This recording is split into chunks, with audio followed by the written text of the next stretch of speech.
Well,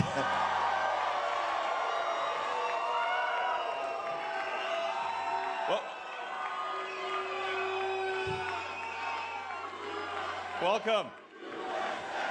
USA, USA, USA. All right. Wow.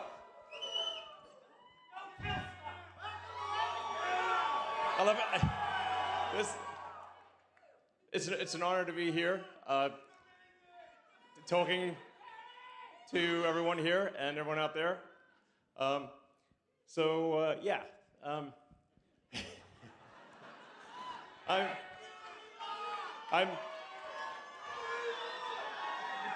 Before I what I want to emphasize before anything else is as the sign says, vote early and vote now.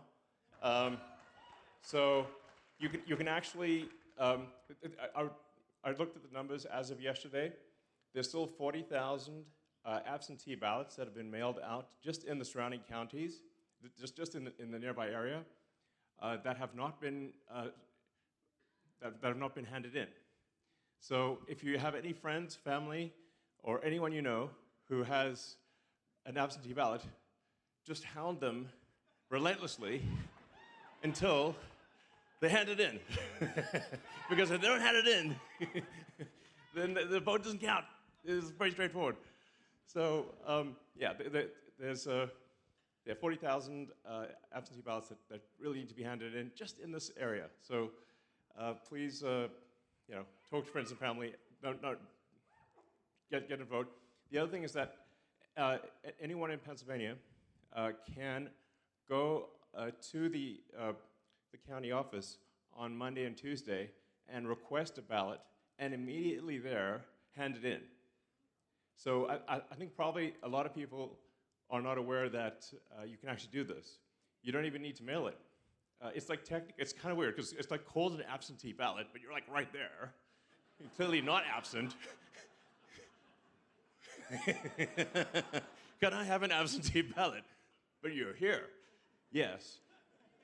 As strange as that sounds, you can literally go in, request an absentee ballot, and even though you're right there, you can hand it in. And you did this morning, great. And I think maybe some county offices are open on the weekend, but they're definitely open on Monday and Tuesday. And then to add another strange twist, they close on Wednesday. So they're like, now what?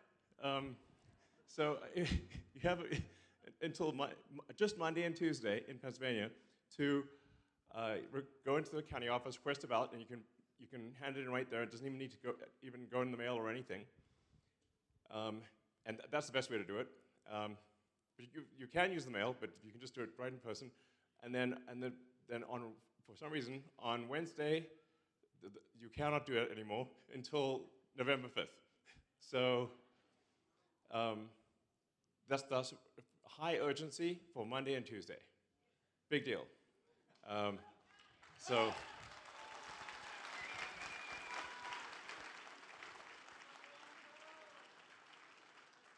And this is an election that I think, frankly, is a fork in the road of destiny. It really is. So, it's essential. So, it's like we need safe cities, secure borders, sensible spending. I mean, basic stuff. And we need to get rid of the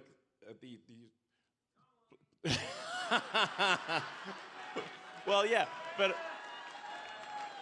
I mean, it's like I always feel like it's bad to attack Kamala because she's just a puppet, but it's just, it's just a machine. It's just like this big government machine, and there's a puppet, and it's like no point in attacking the puppet. It's just, it's like I was like. I made a joke that was sort of misconstrued, that it was like, nobody even bothers to try to kill Kamala. That's pointless. Why? Let's get another puppet. So nobody even bothers. Nobody's even tried to kill Biden. It's like, doesn't that seem odd? They're trying to kill Trump twice.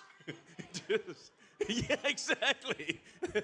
I mean, listen, if somebody's already dead, what's the point of trying to kill him? So, he's one foot and four toes in the grave. I mean, I saw Weekend at Bernie's, and honestly, the corpse had more life than Biden. Like, for sure, actually. So, who is even running the country? Like, like who's in charge? It's confusing. Trump, sure, he will be, hopefully. But I just sort of wonder, like, clearly Biden is non compos mentis, so who is actually in charge? The machine. I think it's just like the big government machine, basically, is what's in charge. But it's bizarre, So, yeah, I mean, obviously with Trump, the great thing is that we have a real individual who is not beholden to anyone, and that's what scares the machine, and that's why the machine's trying to kill him. Yeah. So,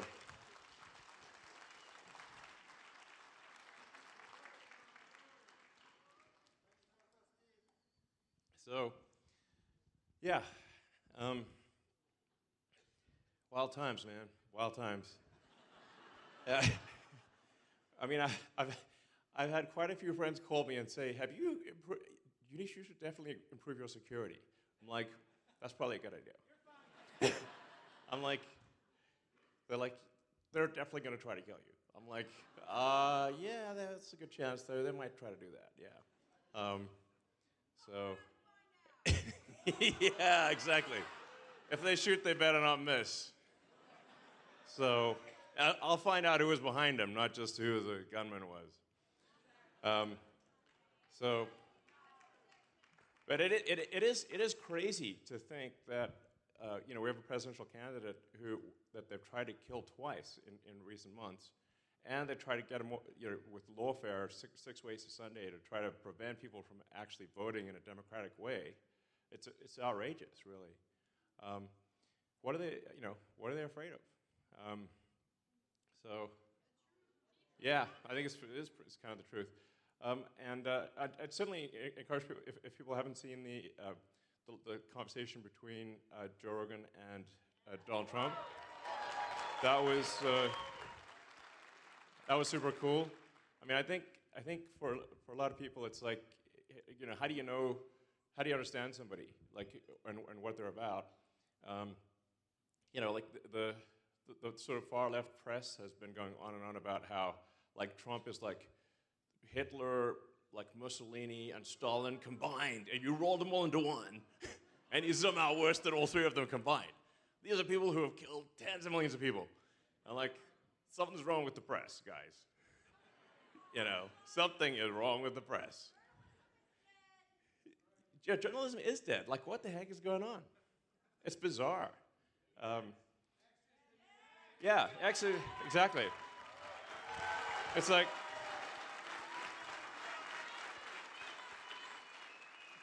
I mean, I do think like that old school journalism. I call it the legacy media because it is kind of legacy media, because it is from a time when, in order to learn any news, you had to aggregate the news to some central publication, and then some editor would decide what people should hear, and then they'd print the newspaper with like a lot of paper, literally, and then distribute that paper, and that's how you learn things. But you obviously don't need that anymore. You've got the internet, so anyone can learn anything at any time. Yeah, that's why X is the future. It's citizen journalism, where you hear from the people. It's by the people, for the people. That's what it's all about.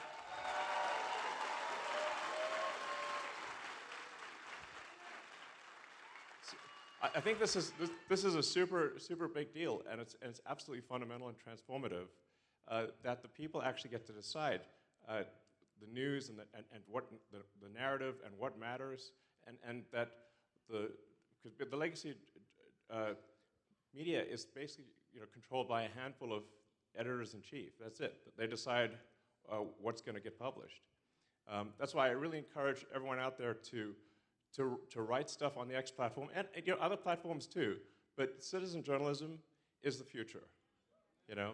And that's where you get to hear from actual experts in the field, people who are experts in any given industry, and you get to hear the rebuttal. So if somebody says something that's wrong or requires more context, people can add that.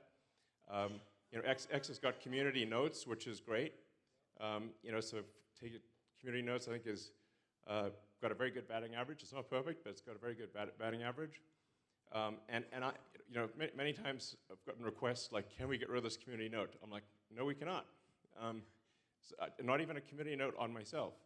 So with community notes, all the code is open source, all the data is open source, so you can recreate any given community note independently.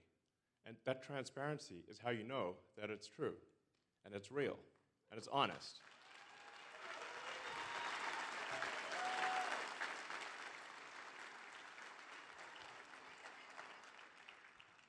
So that's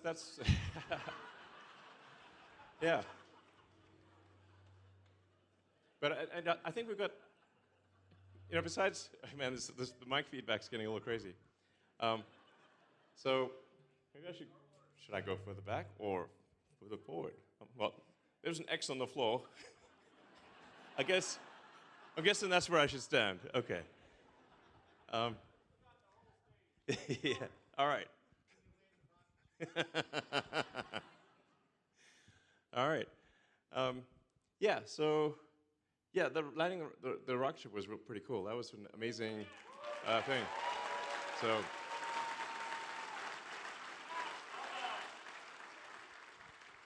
yeah, the SpaceX team is an incredible team, and it's wild that this giant 250-ton object went to space, came back, and was caught by giant Megazilla arms. It's like, you know, it's super cool. That's the kind of thing that you know, that I think is inspiring and exciting, and you know, there's a lot of potential. I think we can actually build a permanently occupied science base on the moon. We can build a city on Mars. We can be a multi-planet species, and out there among the stars. It's very exciting, you know. So.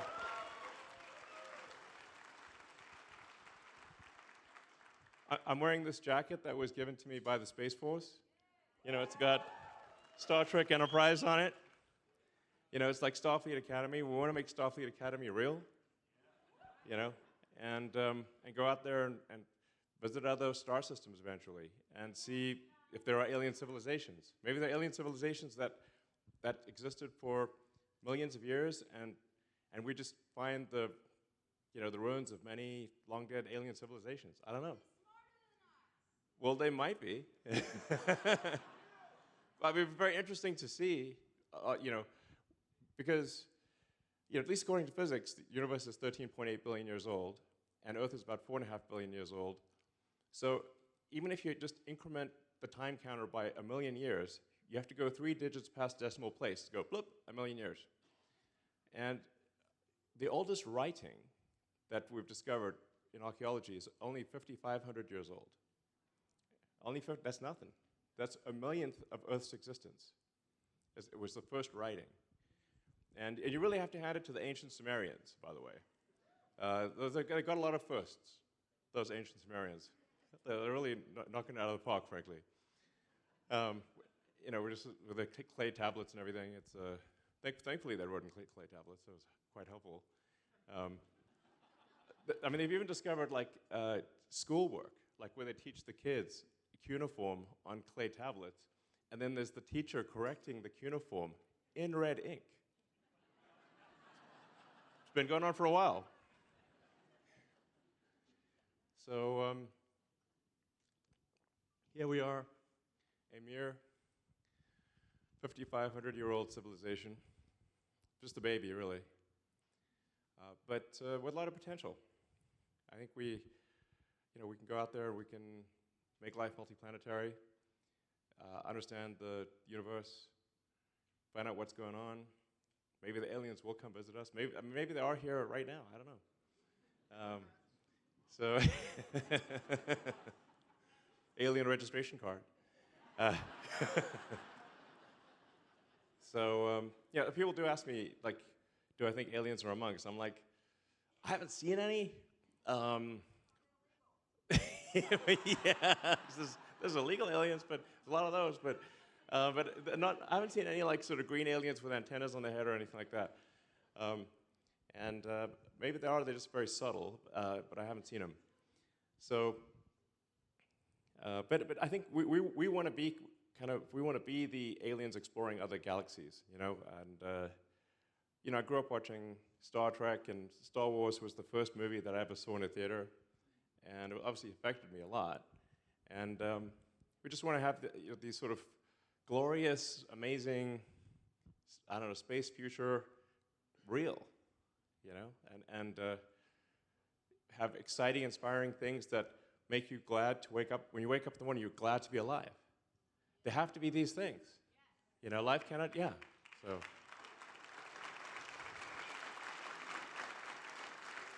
Yeah. So, yeah. Well, I think we can, so that you can travel to Mars roughly every 2 years. So every 26 months, the planets align, and you can travel from Earth to Mars. And we're actually at a planetary alignment moment right now, or in the next few months. And so in roughly 2 years, there will be another planetary alignment. And that's when we intend to send the first Starship rockets to Mars. Yeah.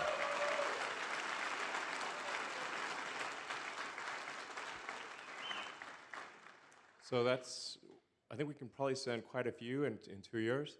And then if those land successfully and we do not increment the crater count in Mars, crater count before and after equals the same, then we can send people in 4 years. Yeah, we will be illegal aliens on Mars. I guess if there's any, if there's any Martians, maybe they'll make Mars great again. Yeah, Mars did have oceans a long time ago. It seems like, yeah, like when Mars was a lot hotter, it had what appears to be liquid oceans, and if you warmed Mars up, it would have an ocean on about 40% of the Earth's of Mars's surface. So Mars would be have an ocean, I think, almost like a mile deep on 40% of the surface if you just warmed it up. So there's a massive amount of frozen ice on Mars. So yeah, it is kind of make Mars great again, because you can warm it up and it can be an Earth-like planet. So I think this is actually very important for the long-term, the longevity of consciousness is to be a multi-planet species. It's actually very important. So because there's always some chance that something could happen on Earth that's either a man-made disaster or a natural disaster, like the meteor that killed the dinosaurs. I mean, there have been many mass extinction events in Earth's history, and there will be mass extinction events. Yeah, there's a de facto mass extinction event of humans, actually. The birth rate is plummeting. But the probable lifespan of civilization will be much greater if we are a multi-planet species than if we are a single-planet species. We don't want to be one of those lame one-planet civilizations, is what I'm saying. So we want to be a multi-planet civilization, and I'm not talking about like a lot of resources, but like, I don't know, 1% of our resources seems like a wise move to be a multi-planet species, and kind of just ultimately find out what's going on, like visit other star systems. And I think one day, Mars may actually play a role similar to the role that America has played in saving the world. America saved the world 3 times last century. That was a big deal. World War I, II, and the Cold War. So,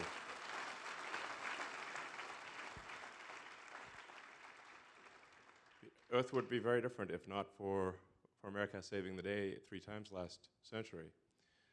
So, yeah, amen indeed. So I think in the future, Mars, they used to call America the New World, and Mars would be the new world, but actually, planet. So I think one day Mars may save Earth, just as America saved the rest of the world. And I think that's a big deal. So.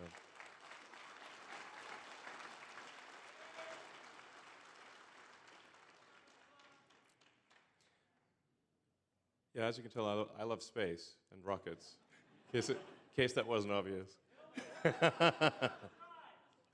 So, well, let's see. We can go right into questions and just sort of have it's always good to have get the discussion going with people. So the lights are very bright in my eyes, so I can't see what's going on.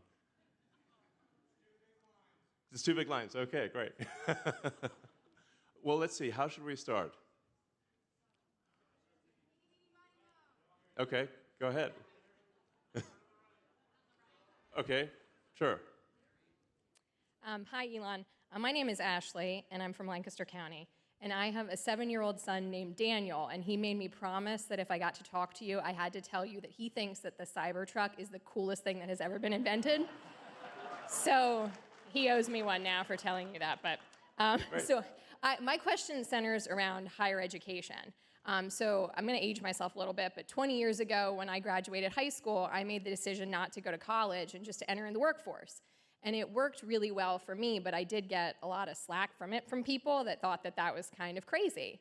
And now I've seen, the attitude toward higher education kind of changing and that not being the only model that we have. So my question's sort of twofold here. So when it comes to my children who, will eventually be needing to make that decision, what decision or what advice would you give in comparison to a trade school, higher education, or just entering the workforce?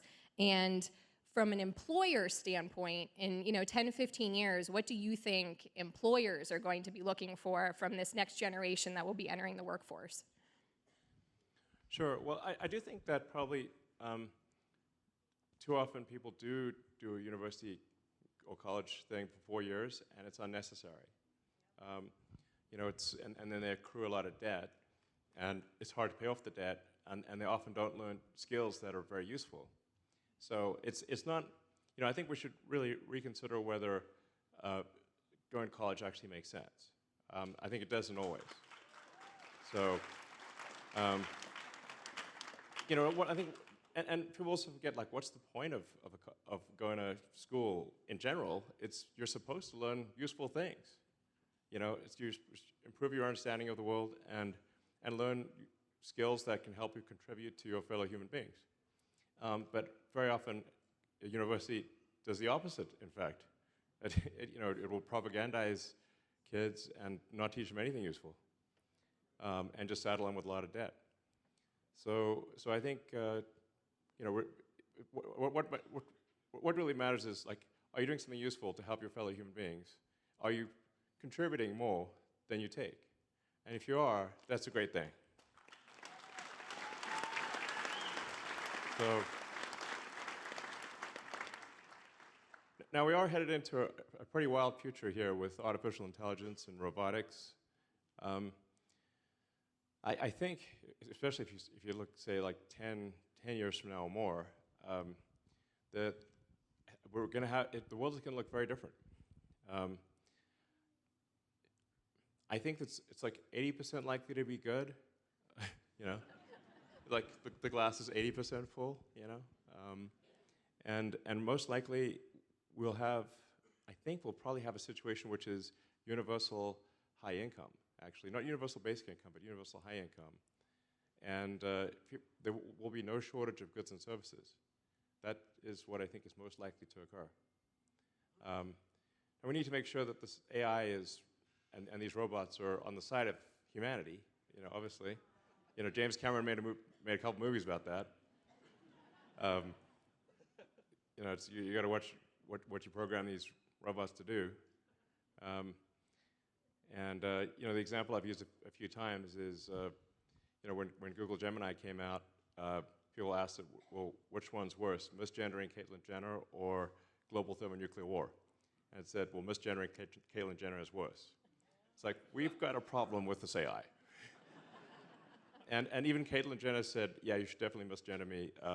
That's crazy. We don't want to have an AI that concludes that the best way to avoid misgendering is to execute all humans, therefore reducing the probability of misgendering to 0 because there are no humans. like that's the kind of crazy stuff that could potentially happen that we want to avoid, which is why I think we want to have a maximum truth-seeking AI. It's got to be kind of based in a good way, and just be honest and truthful and forthright AI. That's the best path to safety for artificial intelligence. So.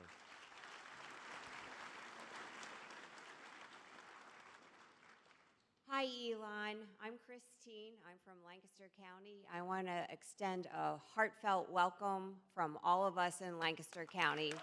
Thank you.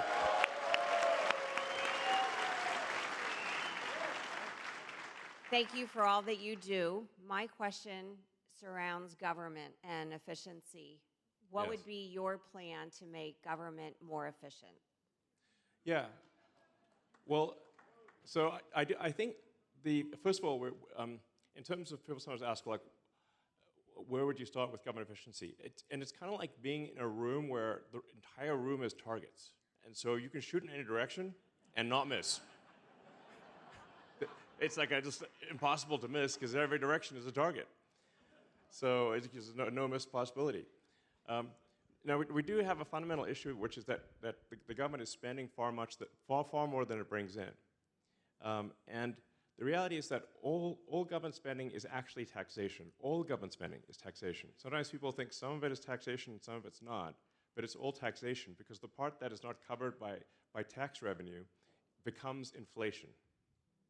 So you're either taxed directly or you're taxed by inflation, but you're for sure taxed. and so all government spending is taxation. So we have to reduce government spending overall. Like this will be forced upon us in the future because already just the interest payments on the debt are 23% of all federal tax revenue. Just the interest payments. The interest payments now exceed the Defense Department budget, which is $1 trillion a year. That's a lot of money. So just the interest on the debt exceeds what we spend on the military. Just the interest. And that is rising rapidly. So it can't be like, we'll trim a little bit here and there. That's not going to work. There have to be quite radical reductions in cost. Yeah.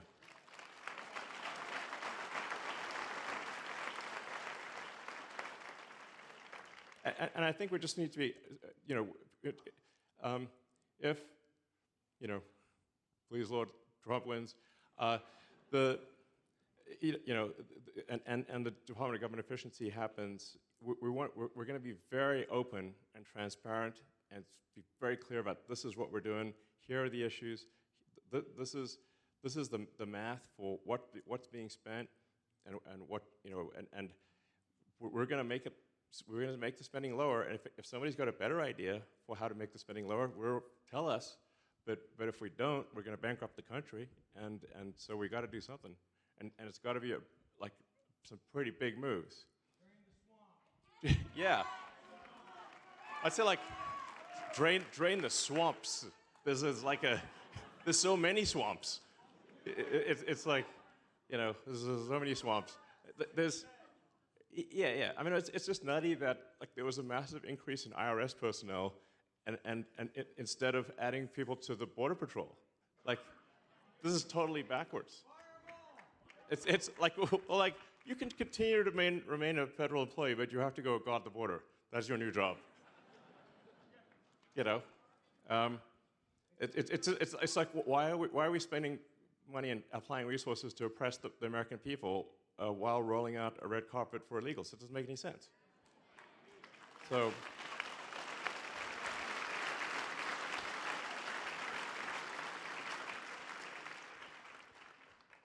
yeah, it would have to be pretty big. I mean, I actually have tried Googling it, and I've asked all the AIs, how many government agencies are there? And even the government doesn't know. Okay, and the AIs don't know. They're like, well, it's about 450, but maybe it's 420. I'm like, 420, no kidding. That's a lot of agencies, just at the federal level. I mean, if you sort of stand back and say, okay, just for a second, let's say we're starting the country again. How many agencies do we need? Do we need more than 99? Because that's 99 is a lot of agencies. You know, like that's still a lot. You know, if you said like, how many people even know 99 agencies? I'd say practically no one knows the names of 99 agencies, let alone the 420 or whatever there are. Yeah.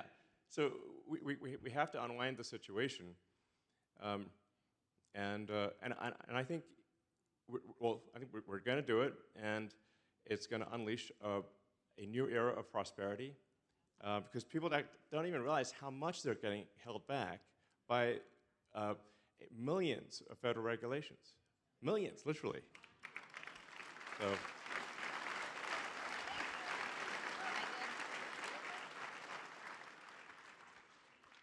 And if it turns out that we accidentally got rid of a good regulation, we'll just put it back. It's that easy.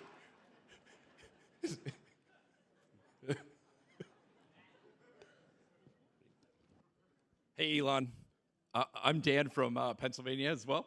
I am a teacher, public school teacher, and I just bought a Tesla this year, and it's been amazing for my 1 hour commute. Great. So thank you about that. Cool. Additionally, self-driving? Yes. Oh my gosh. Pretty cool. It blows. Like when I go into the teacher parking lot, and I just tried the Summon today. Yeah. Like, yeah.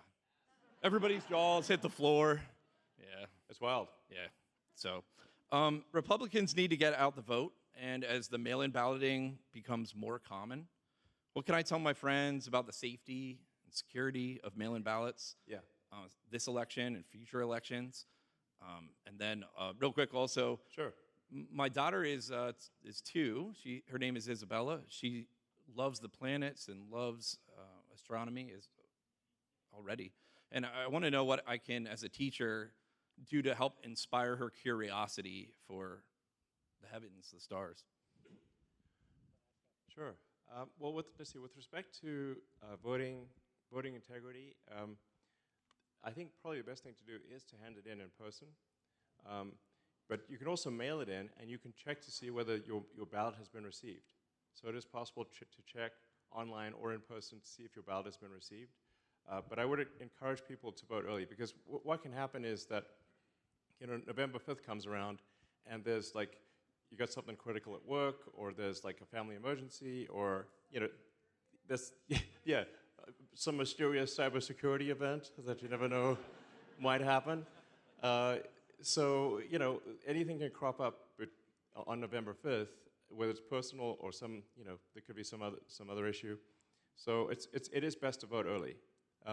Now, it is very encouraging to see the early vote numbers, because if you compare the early vote numbers this year to 2020, there's about I think the last numbers I saw, it's like a 200,000 to 300,000 voter difference from 2020.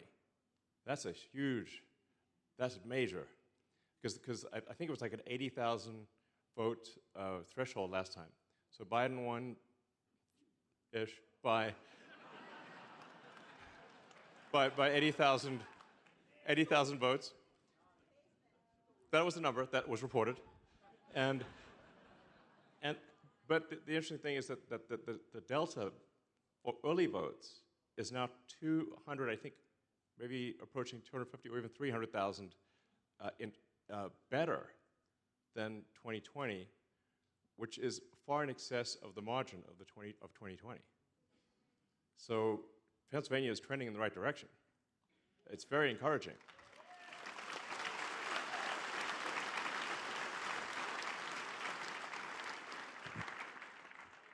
But there's still a lot of work to do, and we don't want to be complacent. So definitely get everyone you know to vote. And as I mentioned earlier, people can actually go in person on Monday and Tuesday if they're concerned about putting anything in the mail. And they can actually get their ballot. Like, even if they don't have their ballot, they can literally go to the county office, get the ballot, even though it says absentee, and then hand it in, even though you're not absent. It's weird. But it works. But it stops working on Wednesday, and then the next opportunity is November 5th. So it's kind of quirky, but those are the current rules. And then, let's see, with respect to your daughter, and, you know, I think in order to inspire, like kids are inspired by real amazing imagery. Like they see something amazing, they see a rocket taking off, a rocket landing, or robots walking around, or like cool things, like the stuff that you see in sci-fi movies. And when they see stuff like that, they're inspired automatically. They're inspired because there are real advancements in technology, and that's that's what inspires kids because it should. Like kids are like a great filter for what's awesome. Like you can tell, like if a little kid reacts like, "Wow, that's amazing," and that's real, So like kids love the Cybertruck, and they love rockets, and that's because they have no filter. They just say they immediately say what they think, So yeah, so it's great new rocket technology that allows us to, like I said, go there and have a permanent science station on the moon. Not just like it's great that we went to the moon 50 plus years ago, but we want to go to the moon and actually have a science base. Like we've got a science base in Antarctica. Well, we should have a science base on the moon, and we should be building a city on Mars. And I actually think it's the long-term future of civilization, I think, could be decided by whether or not we build a self-sustaining city on Mars. And if we do, that is a city that would have millions of people, and it would be like if anybody wants to go to Mars, they could. And that would be an incredibly exciting, inspiring thing to aspire to go to Mars. Be like, wow, let's make that real. Let's bring her to Mars. Yes, let's bring her to Mars. Yeah, if she thinks like, wow, one day I could go to Mars, and be one of the Martians, and that would be super awesome, I think. It's wild. It takes 6 months, actually, when you go from Earth to Mars. You're just traveling across this void of nothingness for hundreds of millions of miles until eventually you reach another planet. It's kind of incredible to think that that's even possible. And how amazing would that be? It'd be like, wow. I think that we want to have a future where life is multiplanetary, where we're advancing rocket technology, and like I said, where Star Trek Starfleet Academy is real. And that's what will inspire your daughter. Thank you. All right.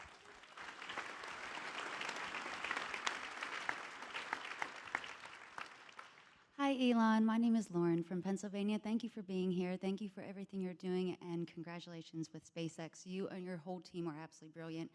I have two specific questions for you, but I was curious because I looked all over on X today, and I didn't see anybody who won the $1 Million prize.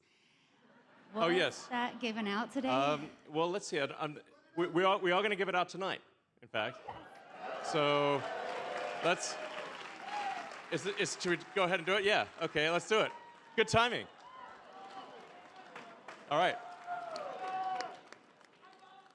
Judy Kimura.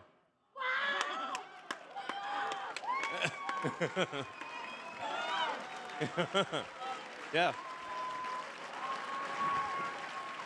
Judy has no idea, by the way. She's just loading now. So.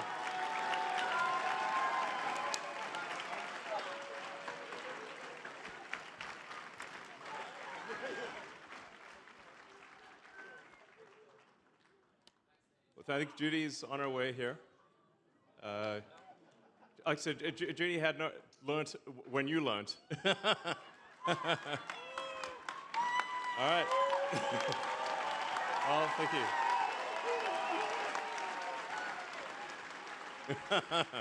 All right. Woo.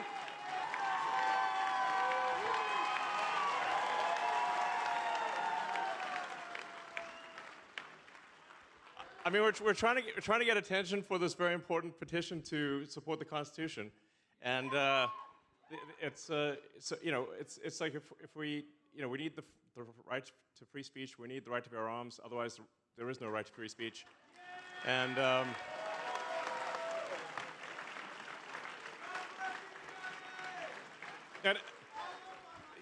yeah, and it's people sort of wonder why what's up with the $1 million prizes. I'm like, well, we needed to get the legacy media to talk about it. and I just knew that they would be like complaining like hell about it. That like for sure complaining on every newspaper and every TV station are complaining like crazy. And I was like, great, that's going to get the word out. Most welcome. All right. Can you say hi to my son, Caden and Yes. Kaylee? Hi, Caden and Kaylee. Hi. All right.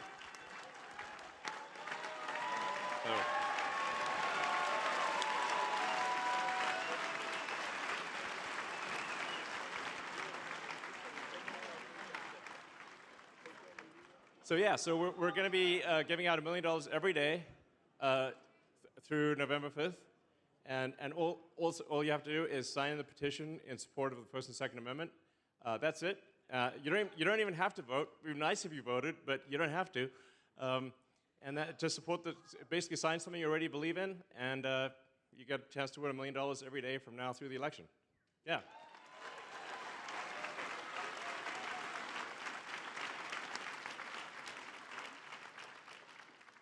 Congratulations, Judy. Let me know if you want to share. Two specific questions for you, Elon. One regarding your concern about the declining birth rate. Yeah, it's a big deal. It is. Besides us as women having more and more children, and since we're the only ones who can give birth, Yes. what would you... I mean, you do need a womb. Without it, you need a womb is necessary. Otherwise, you can't have kids currently. It is necessary. Yes. What would be your solution? Would you be in favor of creating or supporting an IVF surrogacy program to increase the birth rates? And my second question is about what would you recommend towards the first steps on improving our American educational system? Thank you. Yeah, I mean, in general, like I think we should really view the birth rate as like a extremely fundamental crisis. Like it's really shocking how low it is. You know, the birth rate in America, in the United States, has been below replacement rate since I was born, roughly around 1971 or so. Since then, America has been below replacement rate. And pretty much every country, it seems as soon as they reach a certain level of prosperity, the birth rate drops below replacement. And then I started looking into, well, has this happened before in history? And in fact, it has. It's in basically every civilization in the past. It's maybe counterintuitive, but the more prosperous that a civilization becomes, the lower the birth rate. So it's because you think, well, with prosperity, you'd have more resources, then you'd have more kids. Actually, no. The historical fact is that the longer that a civilization has been prosperous, the worse its birth rate got. And this was an issue even in ancient Rome. Like in 50 BC, there's like, actually, we still have like the Roman laws that were written. They passed laws to try to improve the birth rate of Roman citizens in 50 BC. So, like basically, this is a fundamental civilizational challenge that has been encountered many times before. It's not something that just, happened recently. It's occurred throughout the cycle of civilizations. And I hope we can at least partly reverse it. And I think part of that is at least bringing it to conscious awareness. Because I meet many people who think that there are too many humans on Earth. But this is not true. There aren't enough humans on Earth. In fact, you can fit all the humans on Earth in the city of New York on one floor. Okay, so, or like if you fly across the country and you look down and say, if you had to drop a ball on someone's head, would you succeed?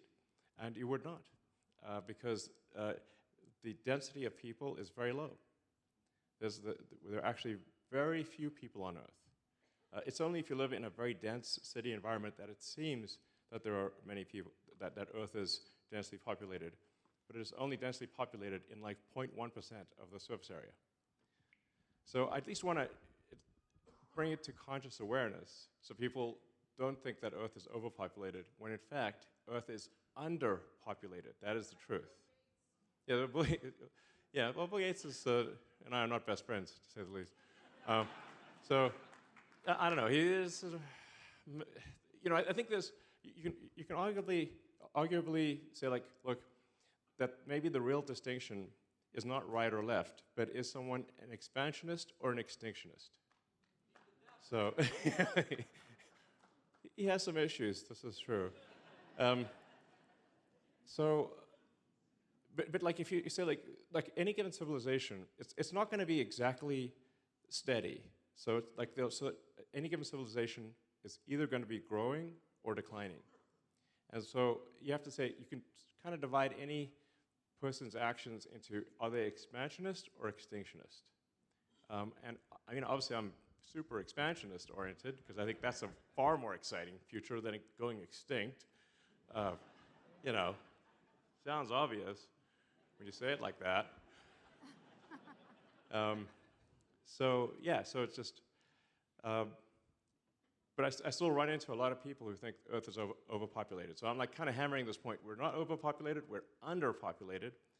And, so I'm in favor of really, we need to have babies by whatever means, whether it's IVF, surrogacy, whatever the case may be.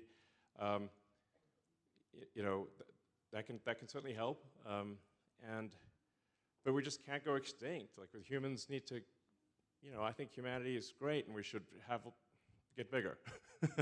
We want to expand. I think we should expand the scope and scale of consciousness so we can better understand the nature of the universe. I mean, that's the foundation of my philosophy. Yeah, make babies great again. Yes. So, yeah. Hopefully that was helpful. So, yeah. Hi, I'm Mary Ressler, and I live in Lancaster, PA. I'm a teacher here. I've been following you because of your work with World Literacy, with X Prize, as I was a participant in Barbara Bush X Prize with an app development called Literacy Speedway. But my passion is turning because since COVID, every day in the trenches in the classroom, I see the effects of mental health on our students. Not only students, but I've seen 2 of my brothers commit suicide. What? I've seen my own daughter who wasn't able to get a bed in a facility and had to wait months. I have seen what's happened to American families because of the mental health crisis and the lack of resources. Our mental health system in America is broken. And so even though I have a passion for world literacy and always will, I also would like to ask you, because I know of your collaboration, your contacts with the election, with what the new administration can possibly do. What can you guys do to fix our broken mental health system in America? Sure. Well, I mean, I'd be curious to hear your thoughts and suggestions. I mean, my sort of observation is that we overprescribe medication,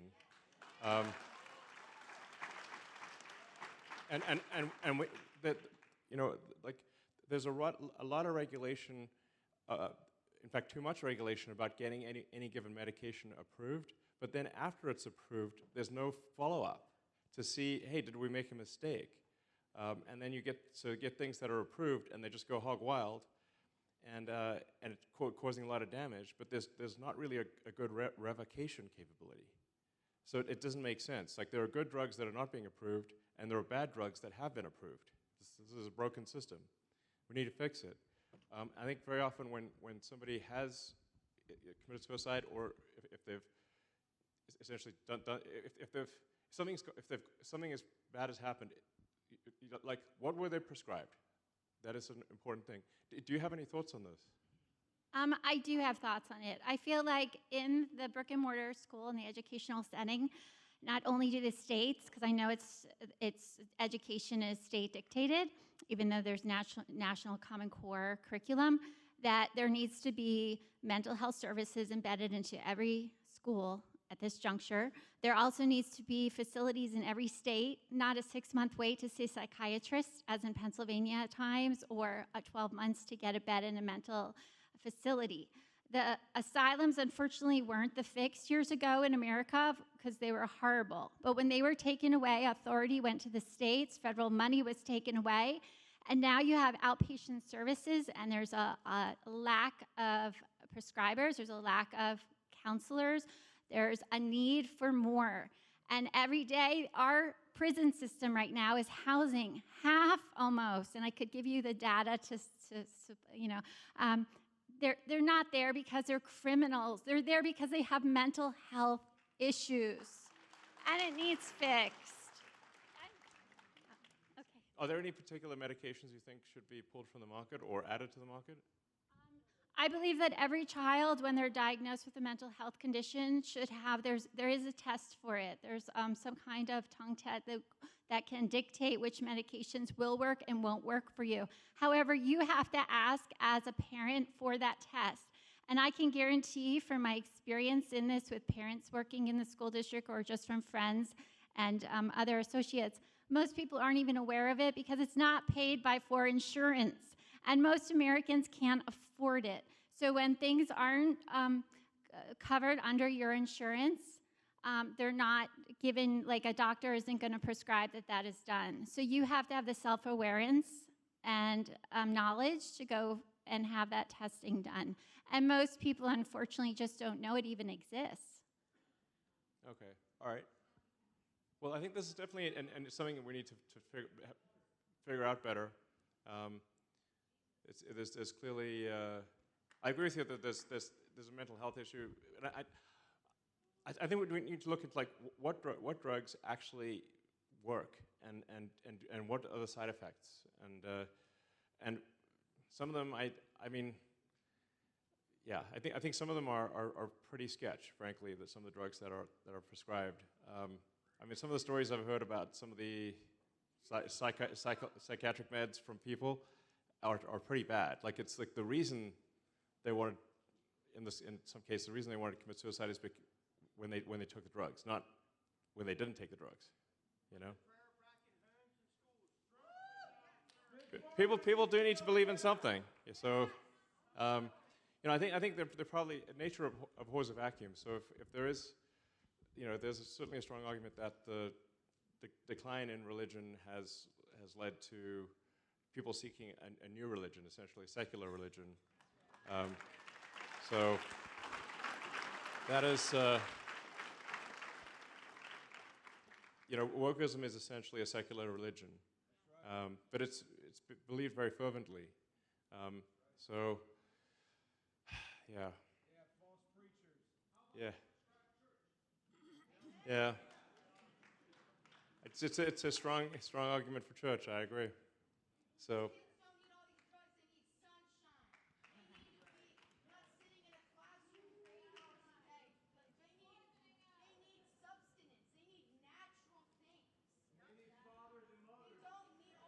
Well, that's true.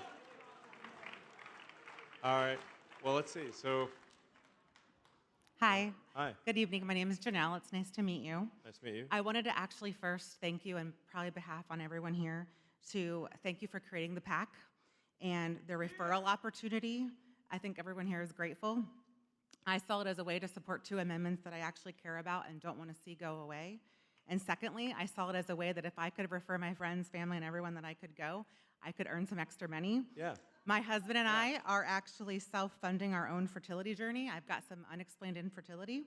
And so that money is going to actually pay our bill next month. Right. And I've always wanted to become a mom, and I have a dream to be a mom, and I know one day it will happen. I'm drawn to your population concerns. I don't know if you've talked to President Trump, but I would love to know if you would consider PAC or advocating a grant for fertility to make Americans like myself be able to afford it and have a baby. Yeah. Well, I'm super pro baby, so yes. Yeah, absolutely. I'm super pro baby, so yes. Absolutely. Hey, Elon. My name is Furman Jones, and I just wanted to start out and say I really believe in you.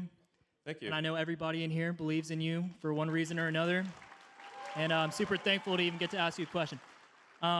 But anyways, I also believe in the Constitution, and I also believe in the Bible.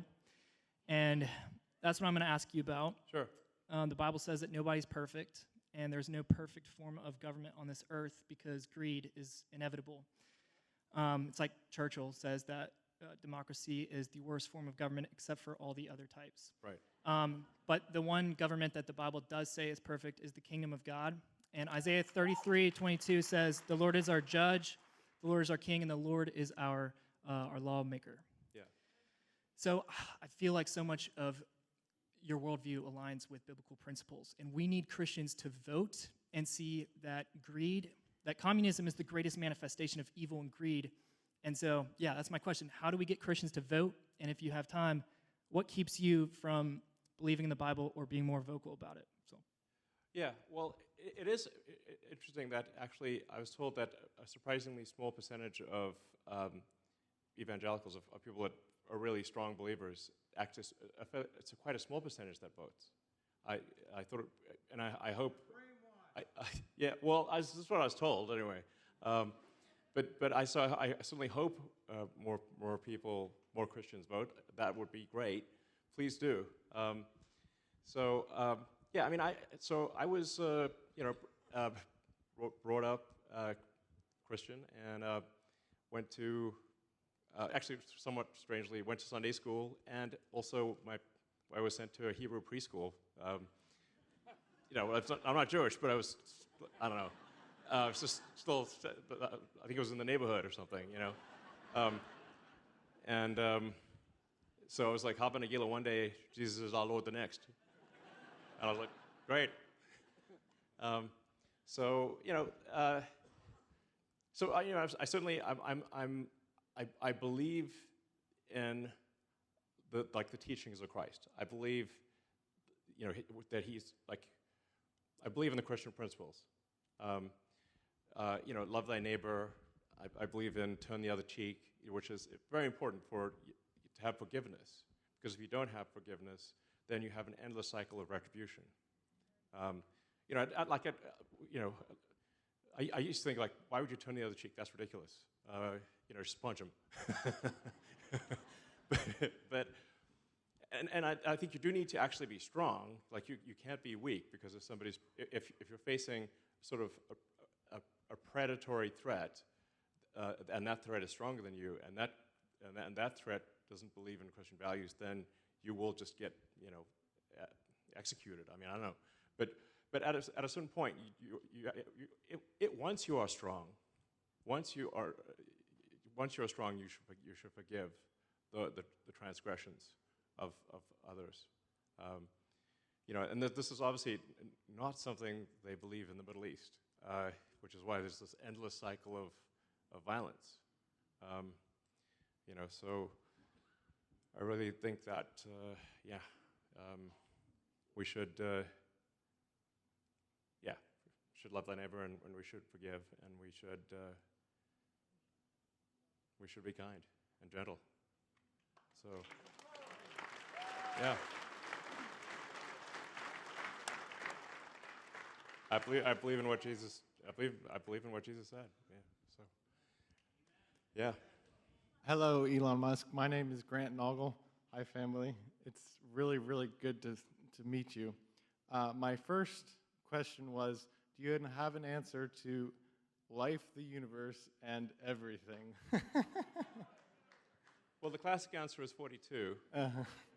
And 420 is just 10 42s. Interesting. But my real question... Yes. Sorry, my Go real ahead. question would be, what is the most useful, most powerful piece of advice you have ever received? The most useful piece of advice. Well, that's a tough one.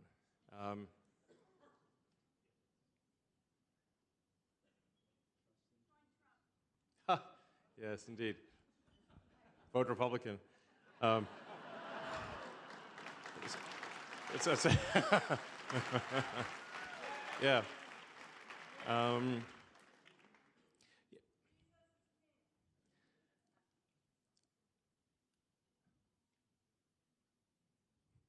I mean, this is maybe going to sound like maybe I believe in well, if you study physics, if you study, I just recommend studying physics.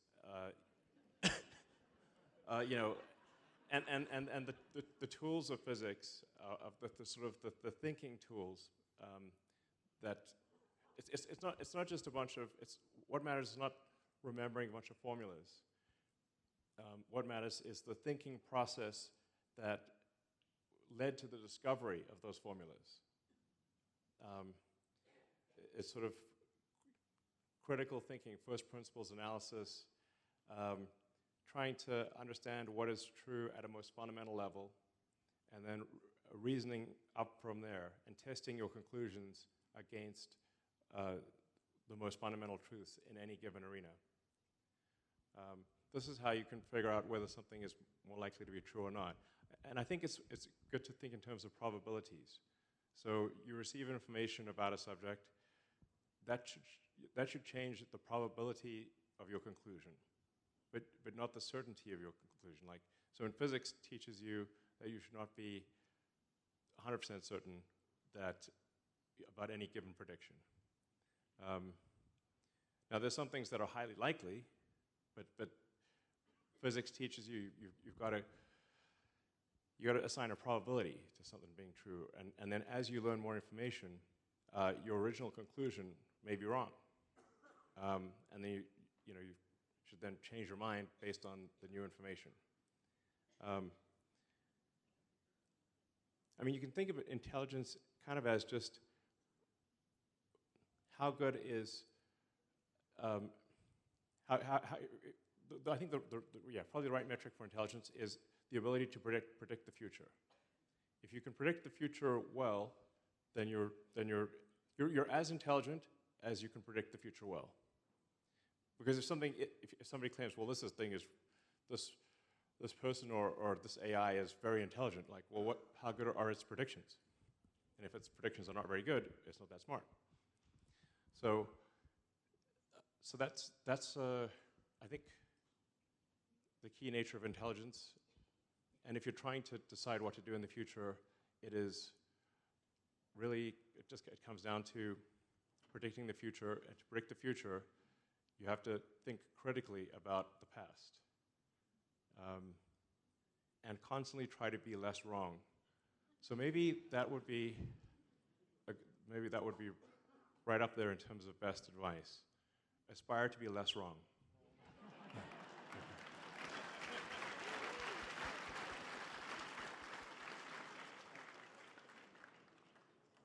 Hi, Elon. Yes. First off, thank you so much for having us here today. We always appreciate that we have somebody in your level of influence that can listen to regular people and kind of get our voices heard. And it's also not every day that a person gets to meet their hero and ask them a question. So my main question is, since COVID, the current administration has really put a struggle with small businesses. And especially here in PA, we've seen a large decline in both the foundation of small business and I've personally known several small businesses that have had to close due to increasing regulation, taxes, you name it. Exactly. The burden of excess regulation is very severe, and it crushes a lot of small companies, and it makes big companies operate much less efficiently. So how do you think that we as small business owners and non-small business owners can fight against this? And also, what can you do as a former small business owner that you can kind of fight for us? Well, I mean, to your point, I think a dramatic reduction in government spending and government overregulation, like I call it, sort of America is getting sort of strangulation by overregulation, will unleash a new era of prosperity.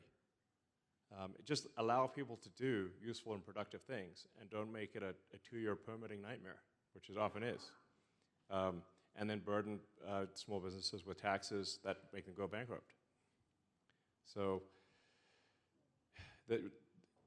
it's pretty straightforward. Like I said, it's kind of mind-blowing that there are over 400 federal agencies governing our lives. Most of them people have never heard of. But they do affect your life, and on balance, negatively. So we just need far fewer agencies and get the government off your back. Yeah.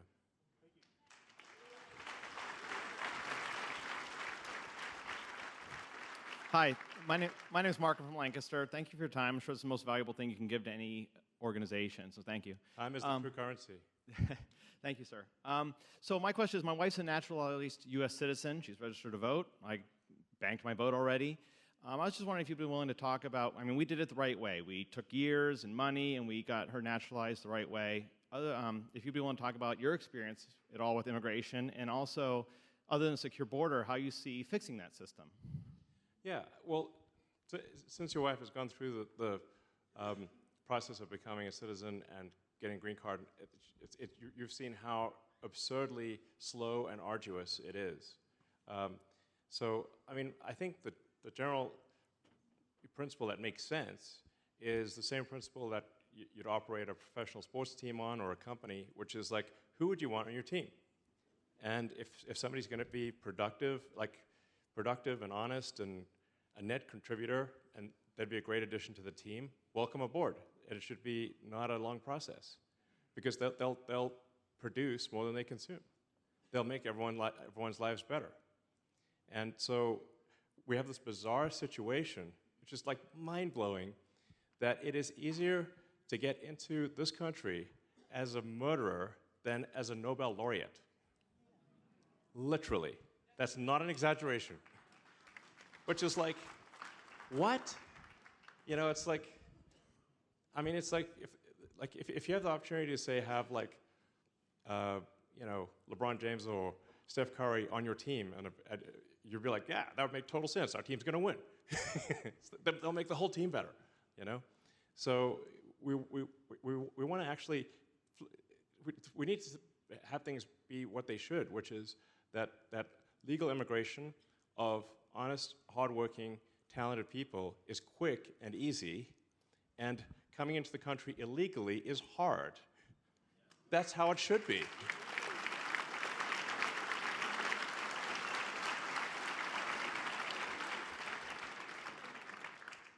Yeah. So honestly, like, I had like a kind of a crazy idea. This one's going to hit the press. Which is like, what if we gave a legal immigration job to Chick-fil-A? They are so efficient. They make an amazing chicken sandwich. Their chicken sandwiches are epic, and they make a zillion of them, and they just get it done. I think we should give the immigration job to Chick-fil-A. They'll crush. That's going to be a headline.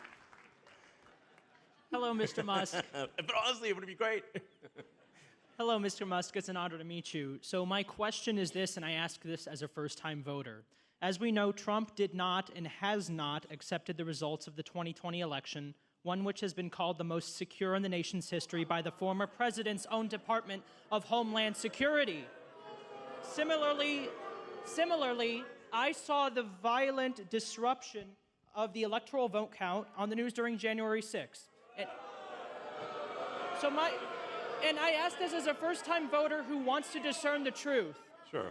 What would you say to comfort the concerns of young voters like me who are worried that voting for a second Trump presidency will lead to Democratic backsliding? Well, I think that's a fair question, honestly. I think it is a fair question. I mean, the thing is that, yeah, like I want to frame this correctly, and obviously anything I say, the legacy media is going to take a soundbite out of what I say and misconstrue what I'm saying, which is something they've done with President Trump many times. It is very important, if you've heard something bad about President Trump, listen to his whole speech. That's actually very important. You know,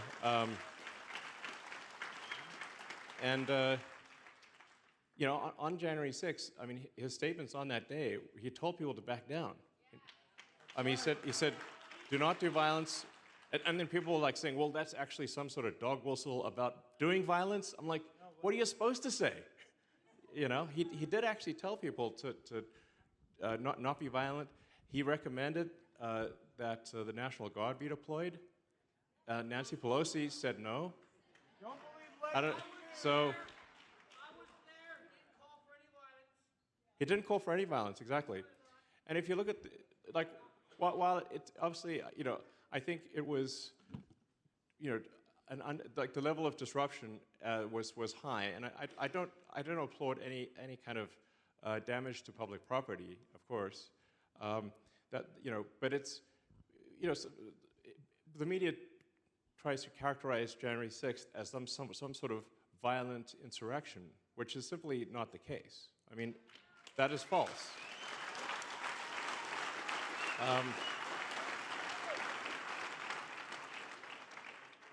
So, I would take, I think probably what I think is the reasonable middle ground, which is I disagree with the level of protest, but it was in no way a violent insurrection.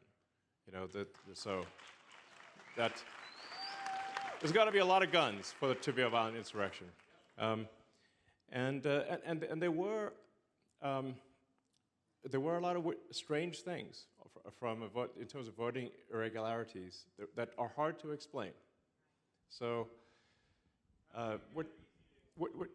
it's yeah. I mean,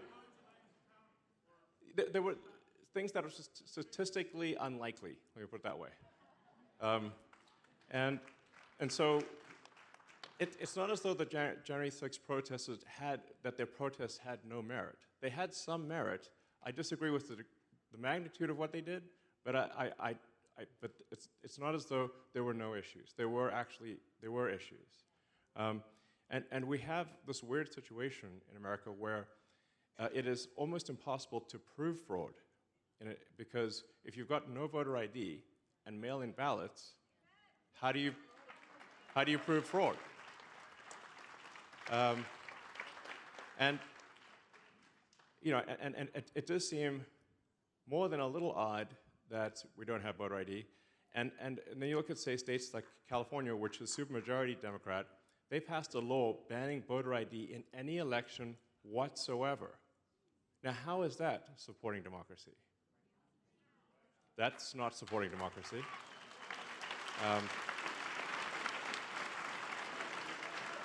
I mean, that's insane. Almost every country on earth has voter ID requirements, but we don't. Why? And why do the same people that demanded vaccine IDs for you to do anything are the same ones who say no ID for voting? Something doesn't add up. It doesn't add up, So I actually think, I mean, my firm opinion is that those who say Trump is a threat to democracy are themselves the threat to democracy. Make some noise! Yeah! Woo! Woo! I'll tell you what, that was awesome. Conspiracy was theory, and now it's the truth. I mean, honestly, at this point, we're running out of conspiracy theories because there's so many of them have come true. Right. That we actually need. Can someone please come up with some new conspiracies? That the government's here to help. The government's. I mean, even the frogs might be real. The frog situation might be real. I don't know. Right. The conspiracy. For the government, we're here to help. Yeah. You probably heard that. Right. Well, Elon, God bless you. It's very nice to meet you. God bless you too. My name's Andrew Mariski, Lancaster, PA native. Yeah. I'm a small business owner of a barber shop 10 minutes down the street. Great. Called Legacy Barbers. Love to cut your hair sometime if you will. Thank you. So I wanted to ask you a question and also encourage you with these few words. Augustine, who was a theologian and a philosopher, said, "You have made us for yourself, O Lord, and our heart is restless until it rests in you." And 2 Chronicles 7, verse 14 says, "If my people who are called by my name should humble themselves and pray and seek my face and turn from their wicked ways, then I will hear from heaven and I will forgive their sin and heal their land." So I want to encourage you with that, brother. Yeah, those are great words. Great words. Amen. Amen. And Elon, I'll tell you what. been watching you now for a while, hearing the stuff you say. We need more men like you in this country that are not afraid to stand up to the media legacy. Yeah. They're not afraid to stand up against people who think we're toxic masculinity. We need more men. Yeah, I've got a great counter-argument for toxic masculinity, which is, if masculinity is so toxic, how come the kids that are messed up don't have dads? Riddle me that. Riddle me that. And something that you said earlier, and amen to that. Yeah. And I'm actually going to be a dad February 3rd. Great. Congratulations. I'm having a baby. Whoa! Thank you, Lord. But the tweet that you had not too long ago, it said, and no one is even trying to assassinate Biden or Kamala. Yeah, because it's pointless. Nobody would bother assassinating a puppet. Right. Yeah. When are people going to start seeing that our country is not, when they keep saying democracy, it's a constitutional republic?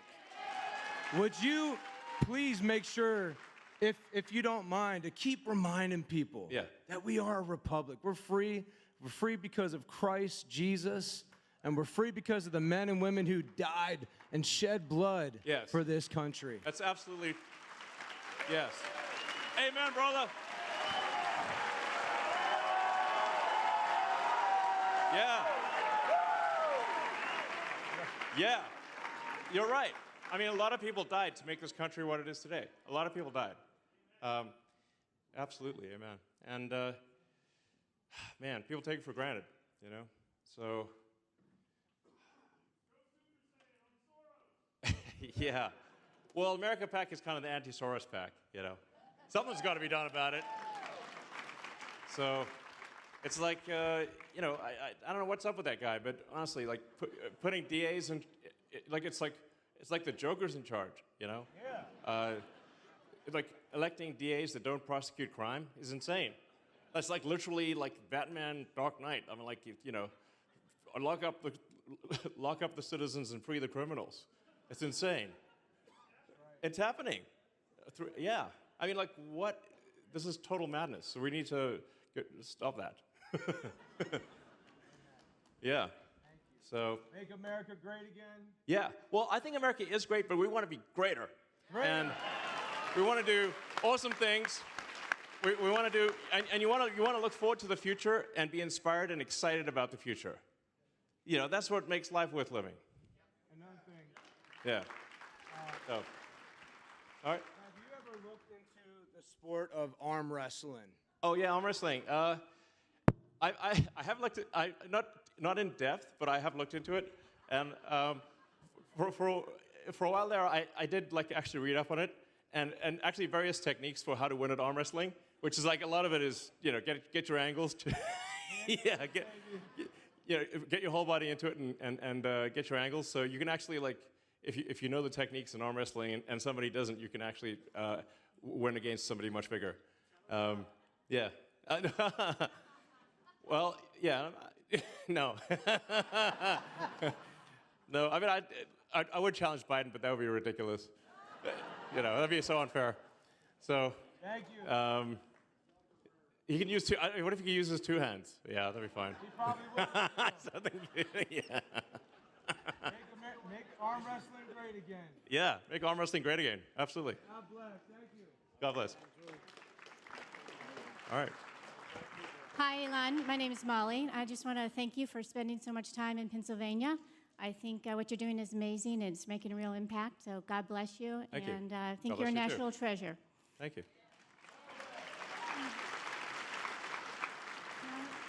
My main concern is with the national debt, and I know you talked a lot about reducing the spending side, but I was wondering what kind of Trump policies and industries you think will help grow the revenue side.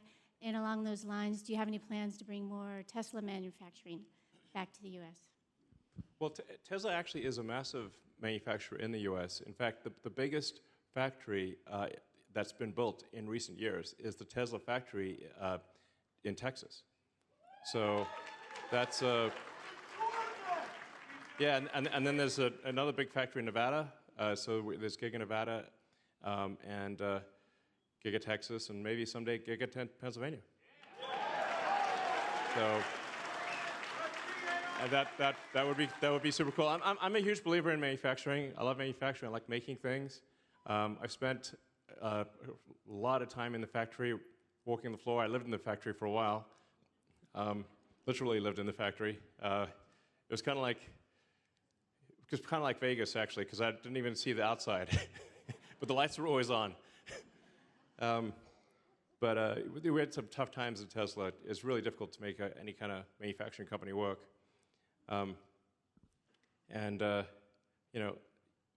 Tesla's actually also the biggest manufacturing employer in California still. But the state is not super grateful. I'm a big. So we do a ton of manufacturing in the U.S. And we keep investing and increasing our manufacturing activity in the U.S. And SpaceX also is a massive manufacturer. SpaceX is the biggest manufacturer of rockets and satellites in the world. That's all in the U.S. So SpaceX manufacturing is all in the U.S. And Tesla has massive amounts of manufacturing in the U.S., like giant factories. So I'm a big believer in manufacturing. I do think reform of the tax code would make sense because it's extremely complicated and there are too many loopholes. I'm often pitched on these loopholes. That's how I know they exist. And I'm like, that sounds pretty shady. I don't think we should do that. They're like, well, lots of other people are getting away with it. We're like, yeah, but I still don't think we should do it. For what it's worth, I'm the largest individual taxpayer in history. So I paid $10 billion in tax, over $10 billion in tax. You're welcome. Like, I sort of thought maybe the IRS would send me like a little trophy or something. Like one of those, doesn't have to be expensive. It could be like, one of those like things you get for when kids win a karate competition. Like little plastic gold trophy or something like that, or a cookie or something, but I didn't get anything. It's like, but I was happy to pay the taxes. I don't mind, Yeah, it's a good week this week, yeah. Stock market's a wild sort of roller coaster. I think Warren Buffett's got a lot of good sayings, actually, but one of his sayings, I believe, is having a publicly traded company is like having someone stand outside your house and yell house prices all day, and it's still the same house. And you're like, why is this person yelling house prices at me all day long? And that's what it's like being in a publicly traded company. They just yell stock prices at you all day long. And it's like, well, it's actually still pretty much the same company as yesterday. It's kind of weird being in a publicly traded situation. But anyway, I think we should simplify the tax code, get rid of a lot of exceptions and loopholes, and make it easy to fill out taxes. It shouldn't be this extremely complicated thing. But overall, I think if we have less federal spending, then there's less taxation. We have to reduce federal spending. There's no way to make up for it other than reducing the federal spending. And as I mentioned earlier, a very important point that I think is important for people to understand is that all federal spending is taxation. Because what the federal government doesn't receive in direct revenue, they make up for in inflation. They just print money. So all federal spending is taxation. Very important principle. Very few people seem to, even somebody's spend their life in economics, I'll mention to them, hey, all federal spending is taxation. They're like, first they'll argue with me, and then they will agree. It is. Because it is either direct tax revenue or it is inflation. All federal spending is taxation. So we must reduce federal spending or we will go bankrupt as a country. So, all right.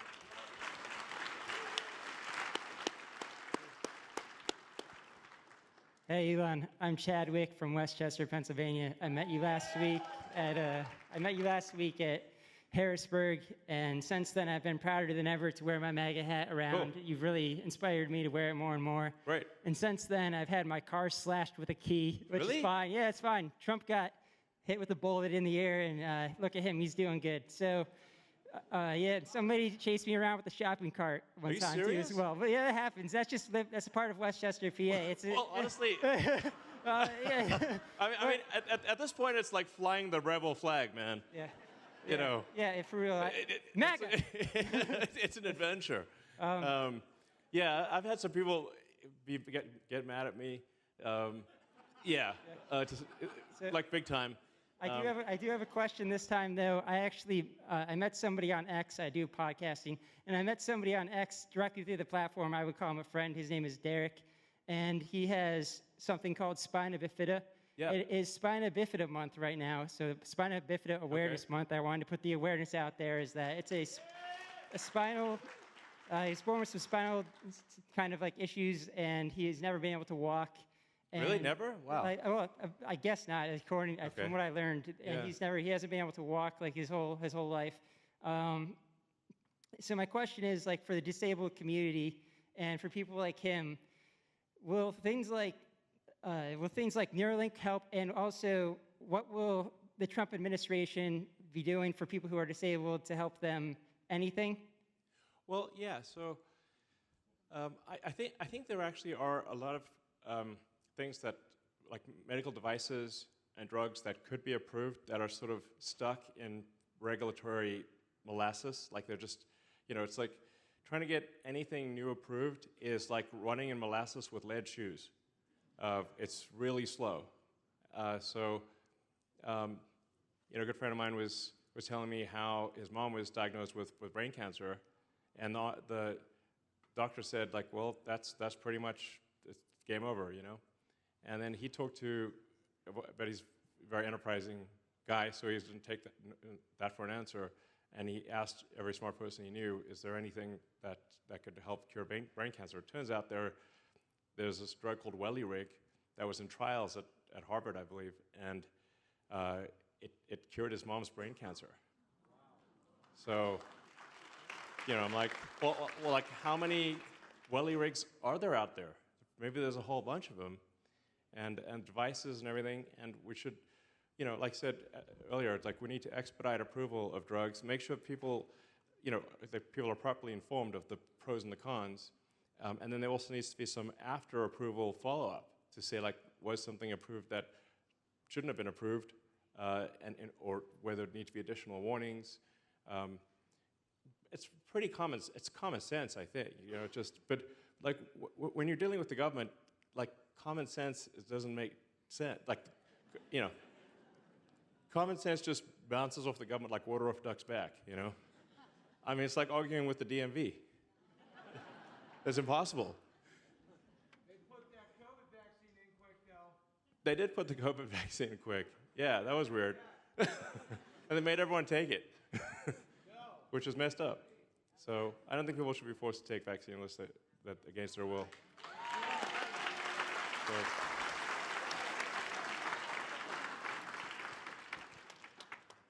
Hi, Elon. My name is Alex Gamble from Lebanon County. I first want to thank you sincerely for what you're doing. I think you're an American patriot. Thank you. I really do. I love America. I really do. I mean, listen. I love America. And like sometimes people say, well, like that's just jingoistic propaganda. I'm like, I don't care. I love the jingoistic propaganda. It's awesome. It's like, God bless America. It's amazing. Yeah, I agree. Yeah. With the recent news from Lancaster County discovering 2,500 potentially fraudulent voter registration forms, what's your opinion on mail-in ballots and if we should get rid of them in the future? Yes. I also want to... We should get rid of them in the future. I mean, like, mail-in ballots are a strange anomaly that got popularized during COVID. But really, like, you have an obvious recipe for fraud and an inability to prove fraud if you've got no ID, no voter ID, and you've got mail-in ballots. Right. Like you Right. can't even you can't even like many years ago, a friend of mine was telling me how his dad actually helped improve democracy in Mexico, and it was by organizing a whole bunch of citizens to just stand outside the polling stations or the voting stations with a counter, just to count the number of people that went in, because obviously if you have more votes than people, something's wrong. Yeah. And it turned out they had a lot more votes than people. They're like, oh, this is a little strange. So anyway, that actually helped fix the situation in Mexico big time. But if you've got mail-in ballots, you can't count. There's like you don't even know what's going on. I also wanted to ask you a favor. My son is named Elon. Really? We Okay. named him after you. Wow, thanks. He's 3. You're an inspiration, and I was hoping to get an autograph from you to give to him when he's older. Well, just to further. I can't say no to that. I mean, from one Elon to another, you know. Actually, you know, I was named after my American great-grandfather. I guess so. I'm like kind of the opposite of Obama. I'm from Africa, named after an American. So, but yeah, it was, John Elon Haldeman was my great-grandfather, and I was named after his middle name. So, I think he was like from Minnesota, I believe. So, yeah. Hey, Elon. Yeah. My name is Jennifer Lucas. As you can tell, I do not have a Pennsylvania accent. But I do live here. I'm voting legally, I promise. Sure, I believe you. I'm from southern West Virginia. Okay. And honestly, I've had a lot of questions on my mind, from education to drug epidemic. It's hit really hard. But one thing that I would really like to ask you about right now is lobbyists. If I buy a vote, I go to jail. They buy votes on the floor, on the voting floor in D.C., and that's okay. Right. That is affecting our voice as American citizens. So what can we do to ban lobbyists in D.C. so we can take our power back?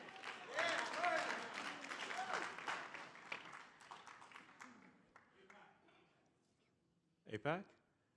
Oh, America PAC? Yeah, I mean, you know, so I was actually part of making a movie called Thank You for Smoking. I don't know if anyone's seen that movie. But it's a movie about political corruption and about lobbyists and political corruption. You know, it's worth watching Thank You for Smoking. You know, that was, I'm actually the pilot in the movie in that plane. So it's a very small role. But that movie explores the corruption that exists in D.C. due to all the lobbying that takes place. And the legislation is primarily written by lobbyists, in fact. And then, you know, Congress basically rubber stamps what lobbyists write. I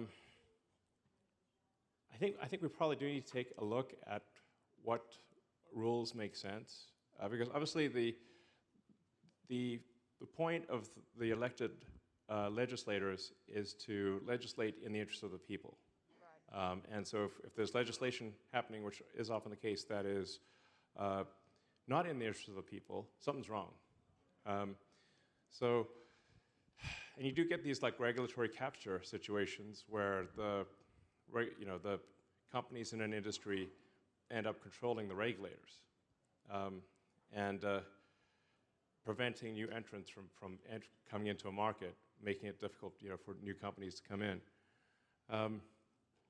Anyway, I wanted to make that movie for a reason, which is to highlight that there is a lot of corruption in DC, and would like to have less of it, at least. It's tough, and you know, this is also why I think the big government machine is so against Trump, because he's not beholden to all of these interests, you know. So he's not captured, essentially. He's not a puppet. So the big government machine is very worried about electing someone who's not a puppet. So yeah, I mean, I certainly advocate for better rules that limit the power of companies to lobby in D.C. Or at the state level, for that matter. Yeah, I mean, like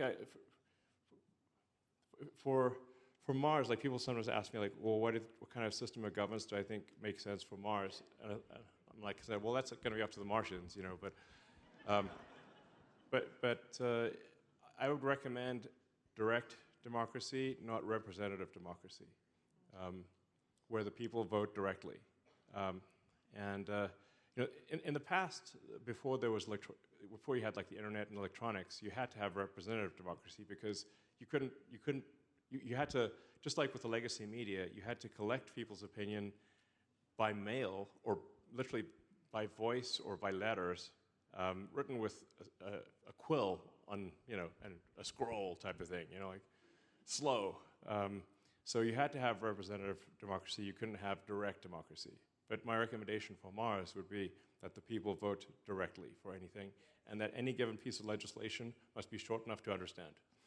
So, like, if it's, not more than 1,000 words, maybe 300, the longer the legislation is, the worse it gets. And we've got legislation that's longer than Lord of the Rings.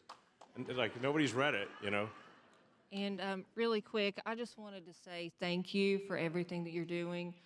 I see you, and I see your heart, and I know that you love humanity, not just America. I do. Everything that you do, it shows you care for everyone deeply. Thank you for that. Thank you. I have a lot of ideas, and if you want to hear them sometime, we can sit down for dinner. Thank you. All right. Yeah. Hello, Elon. My name is Stephen Marsh, so I live in Lancaster County. It's nice to meet you. You once said in a job interview that when asked what is your biggest weakness, you said honesty, which I find really interesting. And the guy said, well, that's not a weakness. And what I find fascinating is the way you stand up to anybody and speak your mind. And my question is, there's a cost to telling the truth. There's a cost to being honest. Yes. And you're not afraid to pay that Well, price. hopefully it's not, like, fatal, Yeah, and I think that I'm wondering, like, where that came from in your life, because you're an amazing inspiration with everything. Yeah, you do. I can totally tell you. So, like, first of all, like, I think I aspire to be honest, but I'm also sometimes wrong. So obviously, can be right all the time. And I do believe in like, one should stand to be corrected, and the reason I believe in sort of truth and honesty is because I'm trying to understand the universe. I'm trying to understand reality. We're trying to understand, like, what's the meaning of life? Like, what are we here for? Like, what's going on? If you don't aspire to truth, if you're not, like, rigorous about truth and honesty, then you're obviously going to live in a deluded world. You won't understand the nature of reality. You won't understand. So, I'm just curious, and I want to understand the nature of reality. So, and that's requires rigorous adherence to the truth. If I could also add, thank you. What I find fascinating too is, like, for you to stand up and speak the truth about what you feel about Trump. There's so many celebrities that the other side has, and yeah, that's weird that there's so many celebrities. I'm like, what are they? What's up with that? Yeah, exactly. You're the only guy with a serious amount of influence that's able to really stand up for Trump, and I really think that, and I know people that are, like, on the fence that are going to Trump because of you. So I think, right, you are making a massive difference in this election, like, you single-handedly, and that's an amazing legacy amongst all the other things that you do. So thank you. Well, I'm trying my best to I'm trying to make as big a difference as possible, yeah. I mean, I do think like we're at like I said, a fork in the road of destiny, where you know, like it's not clear to me that there will be elections after this if Trump is not elected. You know, so there's basically, in my opinion, there's massive voter importation to swing states that is happening right now. If you look at the actual numbers, as reported by the Democrat administration, there are triple-digit increases in the number of illegals in each swing state. It's 240% was the number I saw in Pennsylvania in 3 years. And like that's, you know, if the margin of victory is like, was 80,000 votes last time, well, what happens if you bring in like 300,000 illegals who are beholden to the Democrat machine and get a whole bunch of handouts? And even though they may socially not be in agreement with the Democrats, their first order priority is bringing friends and family into the country, which will be supported by the Democrats, but not by the Republicans. So it's voter importation is what's going on. And it doesn't take much to have the swing states be a permanent deep blue. That's what happened in California. So, like I love Reagan, but he did sign in 1986 an amnesty, that, you know, sort of a legal alien amnesty that thereafter, California, which had been red or a swing state, but primarily red, went blue and then deep blue. And now California passed a law banning voter ID in any election whatsoever, even in a town council. That's what they will do to the whole country. The playbook is obvious because we can just look at what they did in California. They're going to do the same thing in Pennsylvania, same thing in the whole rest of the country, if they can. And Trump is the only chance to have that not be the case.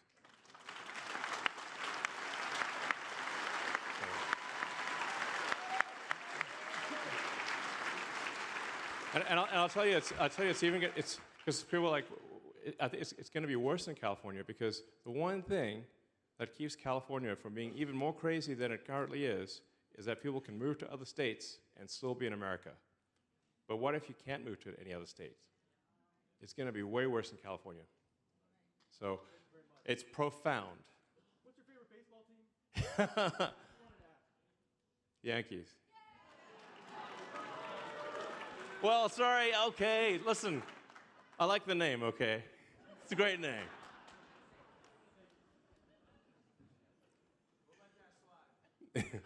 Sorry. What have I done? Hi, Elon. My name is David, and I am a founder of an e-commerce company here in Lancaster, Pennsylvania. And I appreciate the one thing that you're saying about the IRS being bullying the American citizens. Instead of enforcing our border, we're doing that. And I found one problem being a business owner is I have been the subject of recent harassment by the IRS, and I find that being a huge discouragement to entrepreneurship, which is the American backbone. Sure. And I wanted to know what would be one of the #1 things you would recommend to the Trump administration about encouraging entrepreneurship and getting young people especially encouraged into starting small businesses to keep our economy flourishing and to keep creating wonderful things like you have done. Yeah. Well, I mean, it's really, I think, you know, if we can just get the government off people's backs, then you can get a tremendous amount done. And, you know, it's like just, we're over-regulating 6 ways to Sunday, as you've experienced yourself. And then even when there's like a little bit of success, then the government comes along and takes the money. So it's crazy. You know, so just if the founders of the country could see like where we are now, it'd blow their mind. You know, like there was a revolt against the British for, I think it was like a 2% tax on tea. Like say a 3% tax on tea. They were like, no way. And now it's like, you know, 40%. I mean, it's just like there's new taxes every day. And there's a lot of hidden taxes that you experience as a small business owner that people don't even realize exist. You just sort of come to realize that because the IRS comes after you, but there's a ton of taxes they try to sort of mask from the consumers. So we just need smaller government and allow people to produce useful goods and services for their fellow human beings. Yeah, it's straightforward.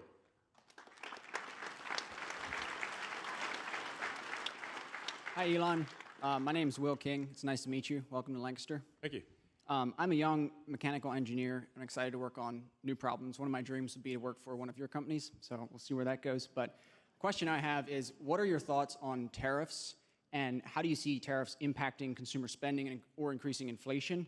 And what problems need to be solved for U.S. production to reach a scale and efficiency that would match current outsourced production? Like, obviously, it's not a first principles problem. We can do it, but what needs to happen in order for that to? Well, what are your thoughts on the subject? So I think what you were touching on before, a lot of government regulation and taxes. Well, taxes, I don't know where we need to go with that. But I think I love your philosophy of surges in employment and going hardcore. I was reading your autobiography the other, or not your biography the other biography, day. yeah. To be clear, it's a pretty good biography, but it's not actually what I would have written. Right. But what really stood out to me, I was reading about how you wanted to move the servers from Twitter up to, is it in Oregon? And actually there were 3 data centers, but only 2 were needed. Right. And I was being told it would take like 9 months to. Right. And you showed up with your guys, and you were like, "Hey, let's just do this overnight, like Christmas." So I think Christmas Eve, cutting down some of those regulations and all this crazy stuff that extends the timeline for a bunch of stuff would really help, and that work ethic. I agree with your 80-hour work week principle and the hardcore. It's not for everyone. It's not for everyone, but I think the principle is really cool, and I think we should bring that culture and that mindset down to the 40-hour work week or the 50. I do 50, but work-life balance potentially. But I love where you're taking your companies, and it's really cool to see. Well, thanks. Thank you. Yeah, go ahead. Hello, Elon. Nice to see you here tonight. So recently, I was reading an article on Medium where an Italian researcher named Andrea Rossi was able to demonstrate a new technology that he invented that was able to extend the range of an electric vehicle. It was technically like a quadricycle, so a very low-power electric vehicle by 4 times. And after the full test, it had actually increased the battery life of the electric vehicle. And obviously, it's only been demonstrated once. We don't know if this technology could be replicated, but if it was able to be replicated, would you be interested in implementing this kind of technology into your Tesla vehicles and even possibly the Starship? Well, I wish such a thing were real, but I do not think that such a thing is real. That there is, every industry has a certain amount of BS, but the battery industry, I think, is a candidate for industry with the most amount of BS. So it's just, like electrochemistry is very difficult. In fact, one of the ways that I will test the intelligence of an AI system is ask it battery electrochemistry questions and rocket questions, and it usually comes back with terrible answers. So it's extremely difficult to increase the range, but the range is already sufficient to fully electrify everything on Earth. So Teslas have over 300 miles of range, and some of them have like 400 miles of range. We could actually make it go further. It's just that's like an unnecessary amount of battery for most people, because the amount of range that you need in a battery is about the same amount of range that your bladder has, essentially. So if you start a trip at say 9 a.m., around noon, you want to probably hit the restroom, take a break, have a bite to eat, so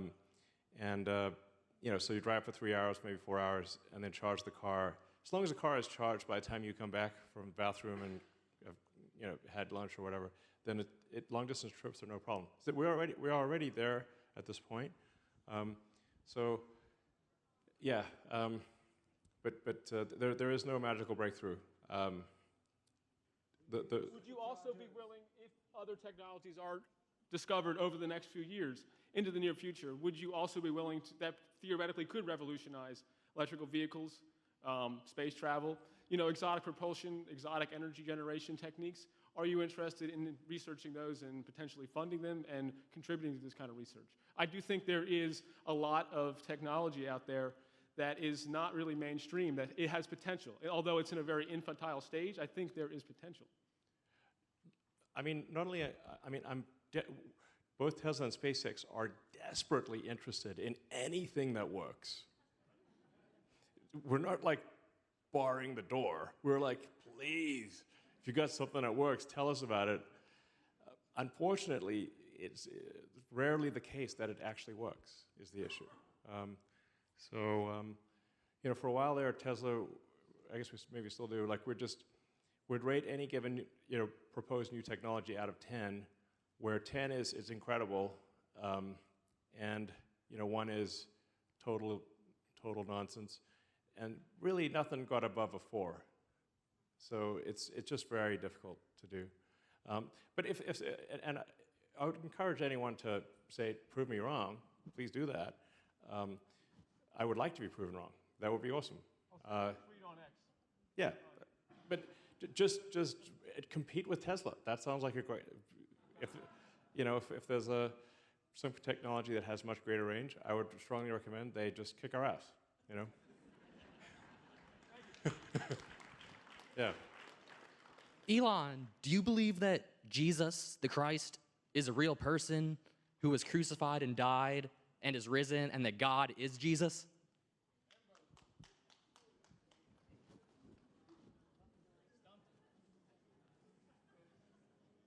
What do you mean by a real person? That he was alive back 2,000 years ago, and he was the guy who was crucified. Yes. Okay, cool. Yeah, no, I think I do think that's true. Yeah. Okay. Yeah. Yeah. I mean, you get into like these, theocratical debates of the Trinity, but I thought, but yeah, I think it's real. So. Hi, Elon. That feels very weird to say, but hi. My name is Chris Michelson. I'm a Lancaster County resident. We're really happy to have you here. Thank you, everybody. Look, I, like many of us here, feel that the very construct, the Constitution of our country, is at stake during this election. I agree. I'm a firm believer that those who can should, and I just want to say thank you for being one of the very few powerful members outside of the construct who have the balls to stand up here every day and do what you're doing. Thank you. Thank you.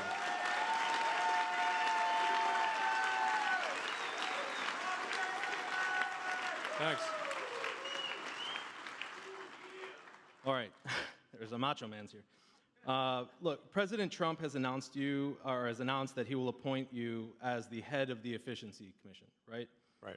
That's obviously a perfect spot for you, given your historical success running lean and exceptionally profitable businesses. One of my big concerns that extends beyond the disarray of our financial constitution here is the technology attacks that have happened on our country. 2021, the Colonial Pipeline ransomware attack. Yeah. 2021, Robinhood, 7 million users' data stolen, their money held for ransom. 2023, T-Mobile goes down overnight. Airport attacks, airline attacks. Have you spoken to Trump at all regarding your expertise around cybersecurity? Are you going to have any involvement there? If not, do you know who is, and do you trust them? And I have one more question. Well, I certainly don't have all the answers here, and I don't want to tempt fate, but like nobody has successfully hacked SpaceX or Starlink. There've been every day there are thousands of attempts to hack Starlink, and no one has succeeded.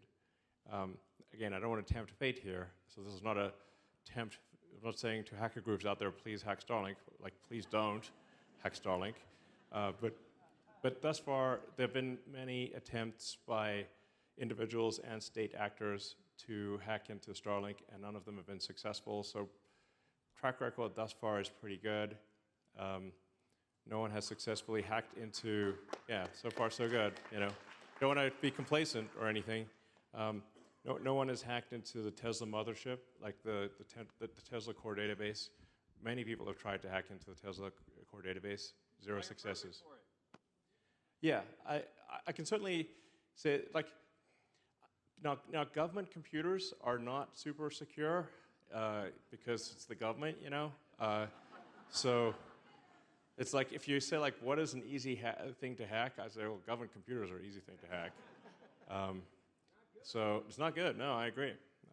That's why I'm like, as a hardcore technology guy, I'm saying we should not have voting machines. We should not have computers, because they're too subject to being hacked and it's like they're subject to being hacked by, and the people protecting these machines don't understand technology, and they could easily be bamboozled. So even with the best of intentions. So, but it's really hard to bamboozle paper ballots in person with ID, which is obviously how it should be. One more thing, just real quick. Yeah. We've talked about baseball a couple of times tonight. My brother's handicapped. Ryan, I love you. I'm sorry that you couldn't be here tonight. He's a White Sox fan, and he just wants to know if you would consider buying them and turning them into a reputable business. Thank you. But I'm a technology guy, so I'm just, I got to pick my battles here. So I just try to make technologies that people find useful. So. Thank you, Elon. Thank you. All right. Hi, Elon. My name is Vladimir. I'm an entrepreneur from Reading, Pennsylvania. I came all the way here to see you because I'm not sure if you're going to make it to Reading, Pennsylvania. I couldn't wait. Thank you so much for your contributions to the world. Thank you for Tesla, Neuralink, SpaceX, X. Everything that you're doing is incredible. And thank you for stepping up with your leadership to once again try to take our country back. Thank you. It's kind of your say. My question to you is regarding artificial intelligence, probably your greatest invention, hopefully not our last invention. Yeah. You were really advocating for basically regulating the advances that we're making on artificial intelligence. How long do you think it would be before we actually reach AGI, or artificial general intelligence and artificial superintelligence? And are you still up for regulating this amazing invention that we've summoned here? Yes. I mean, I do think there should be some regulatory oversight for AI. So, yeah. I mean, I kind of view regulators as kind of like the referees in a sports game. Whether it's baseball, basketball, any given sport, all the teams want to have referees. So that the teams don't break the rules and there's fair play. So I think there is sort of a right number of regulators for any given industry, but there shouldn't be too many or too few. Now there's basically no regulators in AI right now, so it's like having a game with no referees. That's subject to something bad happening. So my recommendation would be to have have an AI regulatory agency at the federal level. It should be, not heavy-handed. It should be, but there shouldn't be nothing. In contrast, in other industries where there's excess regulation, because these regulatory agencies have just sort of grown over time to the point where there are too many referees on the field. I think the sports analogy makes a lot of sense. Like, you want to have enough referees to have a fair game, but not so many referees that people can't throw a pass on the football field without hitting a ref. That's the situation we got right now. It's like you're trying to run downfield, bam, you just bumping into refs everywhere. So we got to take some corrective action there. So thank you. Whew. All right. Elon Musk, it's a pleasure to meet you. This should be sponsored by Dr. Scholl's. I don't know how your feet are doing it right now. I just want to say thank you for being here tonight. It's an honor to be here with you. I actually have been waiting for almost a decade to talk with you and ask you a few questions. All right. First one, I want to just break right into business. A friend of mine is building the world's brightest light in the world, powered completely by renewable and Tesla solar panels, and we want to know if you'll turn it on for us. It's been cleared. It's in Texas. The FAA approved it. Will you turn it on for us? Potential. Possibly. Okay. When you say brightest light, like what do you mean? Brighter than the Luxor. It'll hit Okay. the International Space Station and you can illuminate it at night. Okay. Yes. Yeah. It can light up the whole Grand Canyon as well. That's what the engineers say. Okay, that's a hell of a light. Okay. It is. Sure. Tesla solar panels too. So. Okay, great. That sounds good. Secondly, we've heard a lot of prayers tonight. I just want to say a quick prayer for you and ask everybody to join me and just put your hands up and let's pray that God protects this man here. He's risking his life, his family, and his future for people here in a country who he believes in. And we believe in you, Elon, and thank you. Thank you for everything you're doing. And we ask God that he protects you and keeps you safe in your journey in protecting us and our country. Thank you.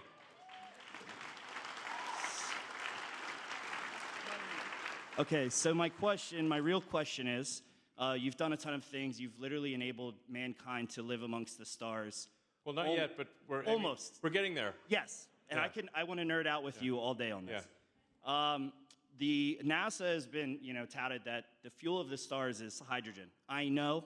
Before you kill me, you're not a huge fan of hydrogen, and I understand it has its flaws, but we do have some incredible successes. And my question is for you: if I were able to help you and provide you with the right people and resources, would you be down to basically involve yourself with us and help save our planet? Well, I do have 17 jobs. And with the Department of Government Efficiency, 18. So I have to be cautious about taking on additional responsibility because it's just physically impossible. Yeah, I mean, the biggest source of energy by far is the sun. So nothing even comes close to the sun in terms of energy output.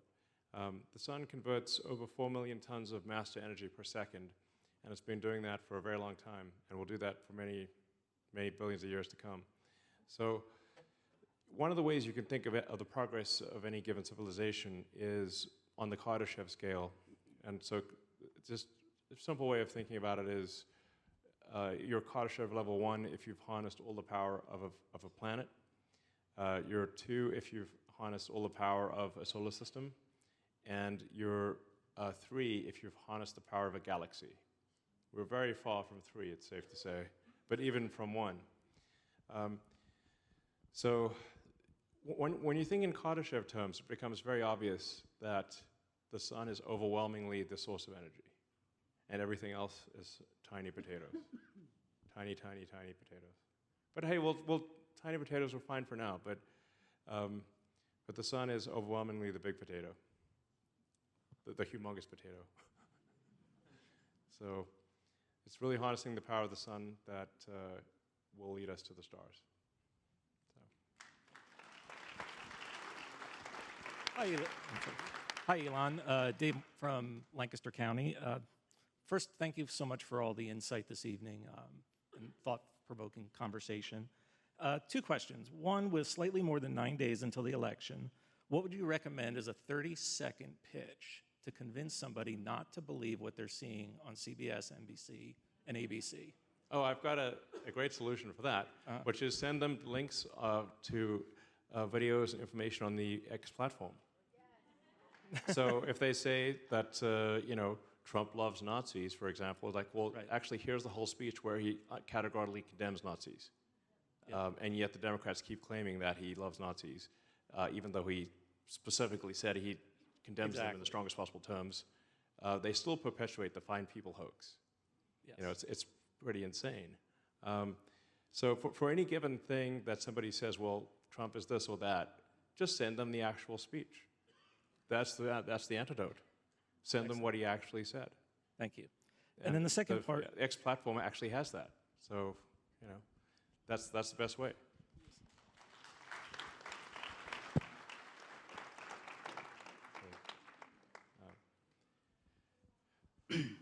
Hey, Elon. John Scott, your old classmate from UPenn, says hi. Okay, cool. Thanks for a great earnings call on Wednesday. You're welcome. My name is Raphael Aziz. I'm a Coptic Orthodox Christian immigrant from Alexandria, Egypt. I have lived through religious persecution before, and I believe that the liberal and the woke movement is a religious persecution today. It is anti-Christian and quite honestly anti-religion. You have posted on X that unless there is more bravery to stand up for what is fair and right, Christianity will perish. Yeah. My question to you, Elon Musk, is very simple. Will you stand with the Coptic Christian community, our brothers and sisters, the Catholic and Christians, and the Protestant evangelicals against the liberal movement that is trying to destroy Christianity and religion in America? Yeah, I mean, I'm against the woke religion is fundamentally an extinctionist belief system. It's an extinctionist belief system, and I think we want to be expansionists. We want to expand to the stars. We want to grow as a civilization. We don't want to go extinct. And so, yeah, I absolutely support the Coptic Christians and like, I mean, really anyone who's like expansionist, who believes in a future that is better than the past, that, in a future where we grow. I massively support that. So, all right. Hi, Elon. I'm Jeremy, and I'm from Earth. More specifically, Bowmansville. Yeah. But my question is... address 1 astronomical unit. Can you give some insight into your decision-making process and worldview? I mean, I have a lot of respect for what you've been able to accomplish so far, and you have a huge vision for what you want to accomplish yet. And in that way, there's a crossover between the areas that you're a subject expert in and politics. So if you have some insight into how you make decisions in your worldview, then that enables us all to trust you across a larger amount of issues. Sure. Well, you know, I'm a big believer in physics, you know, which is like basically if you, like, I mean, I sort of say like, you know, everything else is a recommendation, pretty much, but physics is the law. Like, if you break physics, the rocket will explode, and the car will not work. So you have to adhere to physics in order to make cars that work, and to make rockets that work, in order to make space internet that works. Because if you're wrong, then reality is a very harsh judge. Reality is merciless. If you make a device that doesn't work, that violates physics, it simply doesn't work, and then your rocket blows up and the satellites don't work and the cars break. So you either, if you make technology, you either have a rigorous, you have to, in order to make technology work, you must have extremely rigorous pursuit of the truth, because otherwise reality will bite you on the ass big time. Yeah. So, all right. Hi, Elon. Thank you for taking the time to be with us today. My name is Justin Henson, also Lancaster County native. My generation is inheriting a housing shortage, and we're statistically less likely to take blue-collar jobs. Obviously, declining birth rate's been discussed. There's not going to be as many people to even fill blue-collar jobs. What do you think the solution is to the current housing crisis that we're having in this country in terms of pricing? It seems like my generation is getting priced out of homes, but also balancing the equity that people who currently own their homes have, and obviously not wanting to destroy that as well. What do you see there to be a solution to that problem? Well, I mean, the risk of being repetitive, I think regulation is strangling progress. I mean, there's so many regulations. You know, you can't even like modify your kitchen or, you know, add something to your house without getting a zillion permits. So if we reduce regulation, you reduce the cost of new houses. So yeah, I mean, it's you know, I mean, I know there's like many small business owners and builders in this audience and who are listening, and anyone who has tried to build things, whether it's, you know, build a house or do anything, build a business, you realize just how much of a government burden there is. It's massive. And there's a state burden as well as a federal burden, but we can at least do something about the federal burden, and then, you know, that's at least we don't have to have like 400 and however many agencies there are. This is so crazy.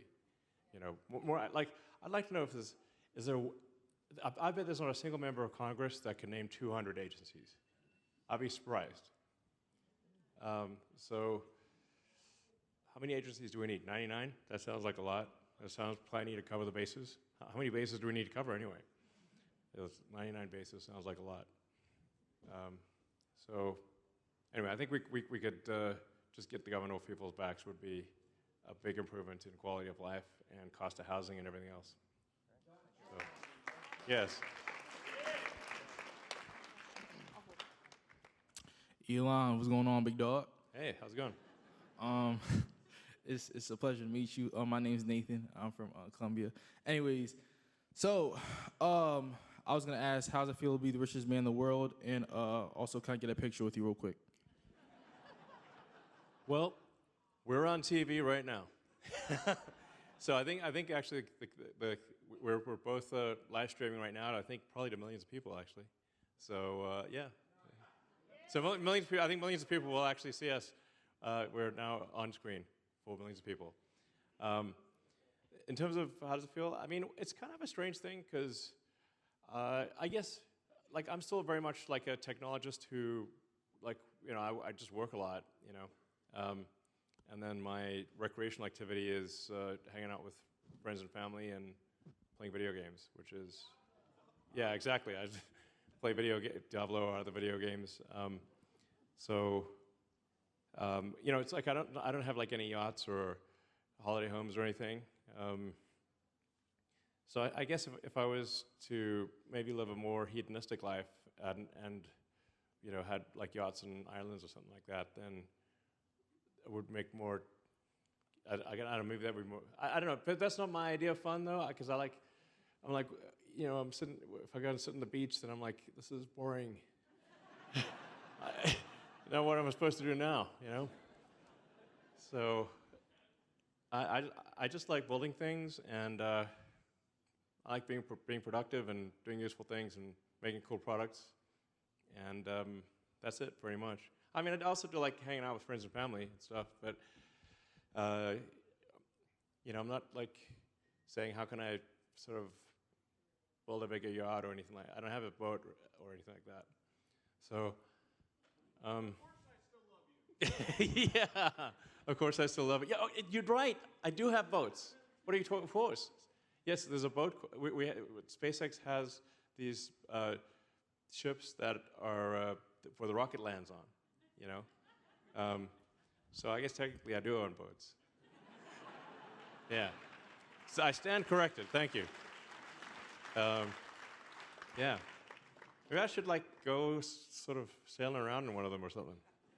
Yeah. Yeah. All right.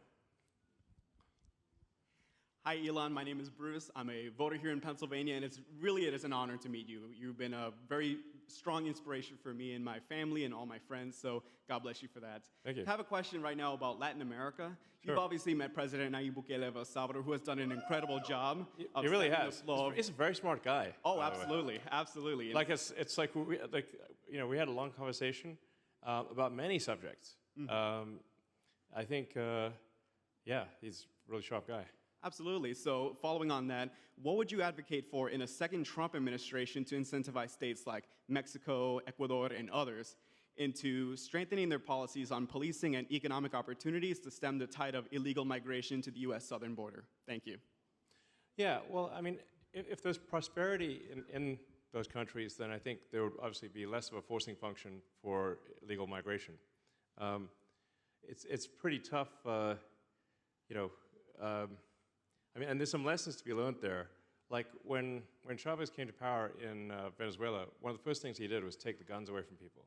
So he basically banned private gun ownership under the guise of safety. And then Maduro, when he had the election recently, he lost by a landslide and just ignored the election. And then people protested and they got shot. They couldn't defend themselves. That's why you need the Second Amendment. It's a critical thing. So I think it's worth looking at U.S. policies and saying, which of these policies are actually helping other countries. Like we send a lot of money to various countries, but I'm like, does it do any good? I don't know. I think we should just do a thorough review of like, do our actions actually help these countries, and why are we sending them our money again? and do the American people, like, if we're sending people's tax money to other countries, does it actually make sense? Like, is it doing good? Can it be defended to the American public or not? And if it can't, then I think we should probably stop sending money or send less. And then we should, like, if we are, we should try not to interfere with other countries' activities, I think, generally. Yeah. Yeah. We're just, it's like, we tend to get in other countries' business a bit too much, I think. So I'm more of a fan of the sort of Monroe Doctrine of like, let other countries do their thing, and we'll just be, we'll be cool here, yeah. So. Hey, my name is Cole, and this is my friend Jace from PA. Hi. We are both 11, and our question is, what impact will happen to SpaceX, Tesla, Starlink, and X if Kamala goes back into office? Well, they're probably going to come for me big time. I mean, I might be public enemy number 2 or 3, something like that, from their standpoint. Pretty high on the list.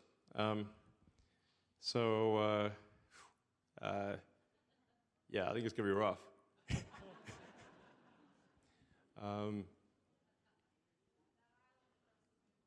Yeah. I don't know. I mean, man, I think we just got to make sure Trump wins. So, one way or another.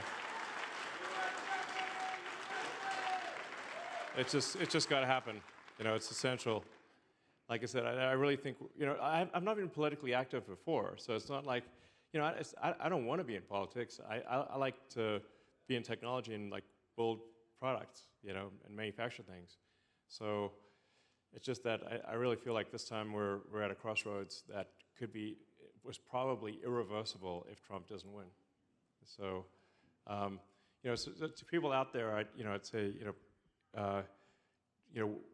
wear the MAGA hat and put the Trump Vance signs on the lawn, and even if people give you a hard time, just keep at it. All right.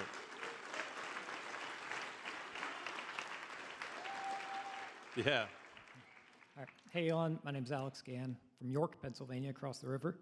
And all right. I wanted to just shout out and thank the Tesla FSD team. Many don't realize that for people ages 5 to 29, the #1 cause of death is car accidents. Yeah. And yet today, my Tesla drove me for 4 hours out to a Tesla shop out in Devon, Pennsylvania. I didn't touch the wheel once. It took me from driveway to parking lot. And then after trading in and transferring FSD, today, my new Model 3 drove me here to Lancaster. That's cool. From driveway to parallel park on the street. That's great. I don't think people realize that the cars true. are there. Most people don't realize that the Teslas are capable of that because, I mean, the Cybertruck obviously looks unusual, right. but the other Tesla cars, like the Model 3 and Y and the S and X, I think they look great, but they look somewhat conventional. They're like good looking, but they're not like radically different on the outside. It's kind of like let's say you've got a magic cat that can actually sing and dance and talk, but it's just sitting on the couch and it looks like a cat, but it's actually Puss in Boots, and it's like a swashbuckling talking cat that but that's what Teslas are. They look like a normal car, but they're not. They're like an intelligent car that can drive anywhere, pretty much. Yeah. So this is why I like to see a talking cat. And it's like, but unless cat talks, people think it's a cat, So I just wanted to say, just to make that aware about the national safety thing, and actually a global, this is an actual superhuman good. Obviously, autonomy is going to have it's a big deal. Yeah. Economic benefits, but I just wanted to drive home and thank you, and just make others aware. Try it out because it's awesome. It's around the corner, and I don't think people realize it's around. It's like, do you want a dancing, talking cat? I'm like, sure, that sounds great.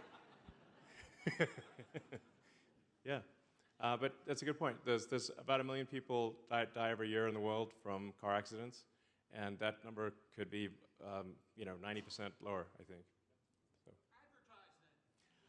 So. Yeah, we should advertise, I suppose. We do advertise a little bit. But yeah, I don't know. I guess sure. I do get asked about advertising a lot. All right. I think probably we'll just do a few more questions and then call it a night. But please go ahead. Good evening, sir. I just had a quick question about liquid fluoride thorium reactors or any kind of molten salt reactors. Okay. And if you were interested in perhaps pursuing that technology, because they're restarting 3 Mile Island soon, Microsoft is, for training AI, so it could be a potential solution for the power crisis in this country. I do think nuclear power is underrated, and people the actual risk of nuclear power is very low. So in fact, it's possible with modern designs to make a reactor that simply cannot melt down no matter what you do, even if you went in there with explosives and a flamethrower. You still couldn't make it melt down. So you can make nuclear super safe, and I think we should have more nuclear power. Yeah. But like I said, the actual long-term thing is that giant fusion reactor in the sky called the sun. You can't. That is so overwhelmingly the biggest source of energy that everything else is small by comparison. Fission is good, and I'm actually not against fossil fuels or oil and gas. I think that's fine for now. But overwhelming, if you just do the math, it's pretty straightforward. The sun is converting over 4 million tons of mass to energy every second. It's like 1001. Bam, that was 4 million tons of mass to energy. That is a staggering amount. So that's when you try to get to sort of Kardashev scale stuff, it's really all about the sun. Yeah. Yeah. Hi, Mr. Musk. It's an honor to be before you. You are like the real-life Tony Stark. So that's pretty cool. I should make a flying suit armor. Yeah. So my question is, since you bought Twitter and transformed it into X, much has changed on the platform, like little censorship. Social media plays an integral role in American society. Do you have any more plans for X to expand its use and influence? If so, what are they? Also, do you have future plans on buying other large platforms like YouTube? Well, it's not possible to buy. YouTube is controlled by, I guess they call it Alphabet these days, Google, essentially. And then Alphabet, there's super voting stock of Alphabet, so it's controlled by Larry Page, Sergey Brin, and Eric Schmidt. If 2 out of 3 control all of Alphabet, which is Google, YouTube, a bunch of other things. And then Mark Zuckerberg controls Meta, which is Facebook, Instagram, and WhatsApp. So now I think the fact that the X platform is a free speech platform has caused the others to move more in that direction, because then they're like, it's like, well, they're not all. Everyone's just not singing the same tune. And people can find out the truth on the X platform. It actually forces them. Yeah. So you only need one platform to step out of line and stop censoring, and that all the others will have censored much less. So the influence is much greater than just what we do on the X platform, because it drives the rest of the systems to also also do less censorship. And the rule is simple for X, is we want to follow the law of the land. And if the people want different laws, they should pass different laws. But otherwise, we will not put our thumb on the scale. We will simply obey the will of the people. Yeah. So, all right, let's do a couple more questions and then call it a night. Good evening, Elon. My name is Claire Malfaro. I'm a mental health professional in Berks County, which is a neighboring county. I do live here in Lancaster. Often when I diagnose children with Asperger's syndrome, I want you to know that I tell families about you. Okay. Because it's a difficult diagnosis for families to receive sometimes. And when they recognize that there are successful individuals who are diagnosed, it gives them hope. I'm curious to know if you're willing and if you are currently speaking in advocacy for neurodivergent people, because if you look at the statistics in the United States, unemployment and underemployment, even in gifted individuals who are college graduates, is very significant with people with Asperger's syndrome. Well, I'd like to be helpful.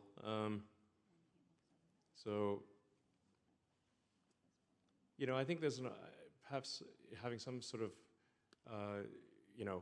neurodivergent element like that does result in an increased adherence to the truth or try to understand the nature of reality. And perhaps to some degree also being willing to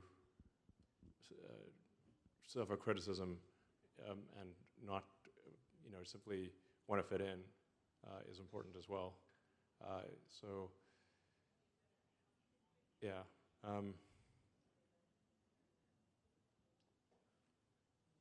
Yeah. So, yeah, yeah, so I'm not sure quite what to say, but, is there anything that you think that, what would be helpful?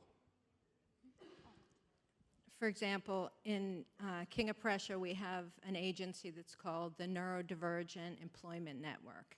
Okay. There are businesses in Pennsylvania. Wawa is one of them, Aramark, and they're specifically working to employ people with autism.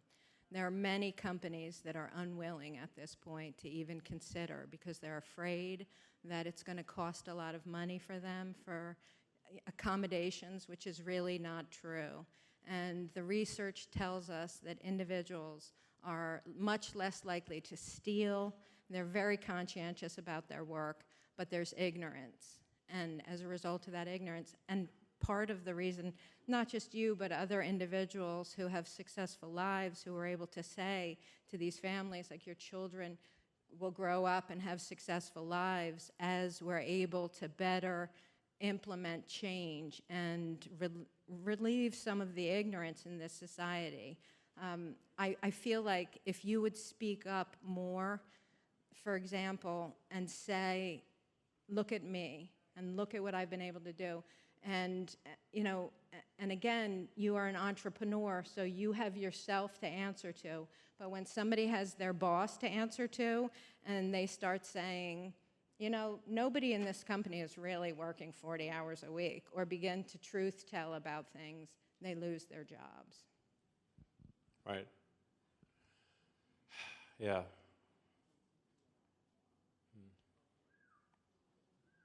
All right, well, yeah, not quite sure what to say.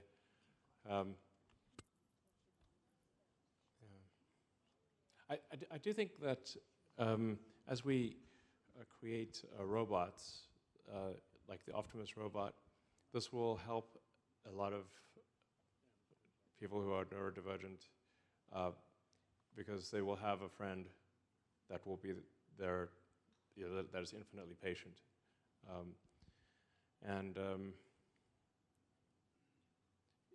I have a son who's got a much more severe case of whatever I have. It's tough sledding, so it's hard to make friends, hard for him to make friends, and he doesn't quite know what to do, so, yeah. probably do. I mean, I don't get something, something, but I certainly see, a case in among my older boys where it's like quite a, it's quite a serious situation. I just would love to figure out how you can live a happy life, and it's not an easy thing to figure out. But I think if there is a humanoid robot like Optimus that can be like your own personal R2D2 C3PO, then they would have a friend and someone who could kind of help them through life. I think that would be a good thing. All right. So I'll call this the last question, but so thank you. My name is Josh. I'm from here in Lancaster, and FSD 12.5 actually does navigate around the Amish buggies now. So thank you for that. All right. It's part of the training data. My question is, Elon, as someone deeply committed to uncovering truth, could you share the methods you rely on to identify objective truth, in addition to the crowdsourced community notes on X? In other words, can you describe your preferred epistemological framework and perhaps hint at how these philosophical underpinnings will continue to enable AI, XAI, as well as inform policy for our country? Yeah, I mean, so I really would recommend people study physics, honestly.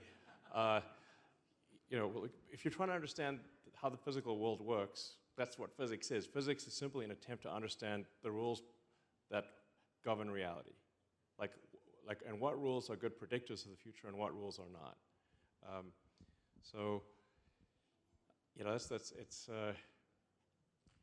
And I try to learn as much as possible, and then evaluate what I've learned against what I believe to be the most fundamental truths of reality. And then change my conclusions based on new data. It's like, as I learn something new, it's just like, I try to change my mind if there is a reason to change my mind. It's like, whereas I think there's a kind of a natural instinct to want to be set, for people to want to be set in their ways and to be convinced that they're right. Whereas, I think we should actually just strive to be less wrong. Be less wrong. Yeah, exactly. So I think that is sort of how things operate in physics. Like, you strive to be less wrong. Yeah, it's not the most, gung-ho sort of slogan, be less wrong, if you want to be less wrong, then you should, that's a good operating principle, is, yeah, seek the truth and let the conclusions lead where the data, takes you, Yeah, I mean, this is, so it's very important to operate on this principle if you're building electric cars or space internet or, rockets, because if you don't, if there's not a rigorous understanding of how reality works, the rockets blow up and the cars don't work, and FSD wouldn't be able to navigate. Full self-driving wouldn't work. So that the problem is that that's not like an easy answer.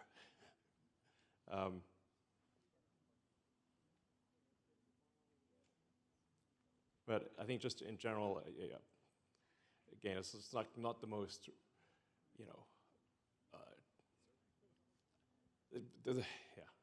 be less wrong it's not like this kind of, it doesn't quite roll off the tongue quite. It's not like, but if you want to be less wrong, you should aspire to be less wrong. It's like anyway. So thank you everyone for coming, and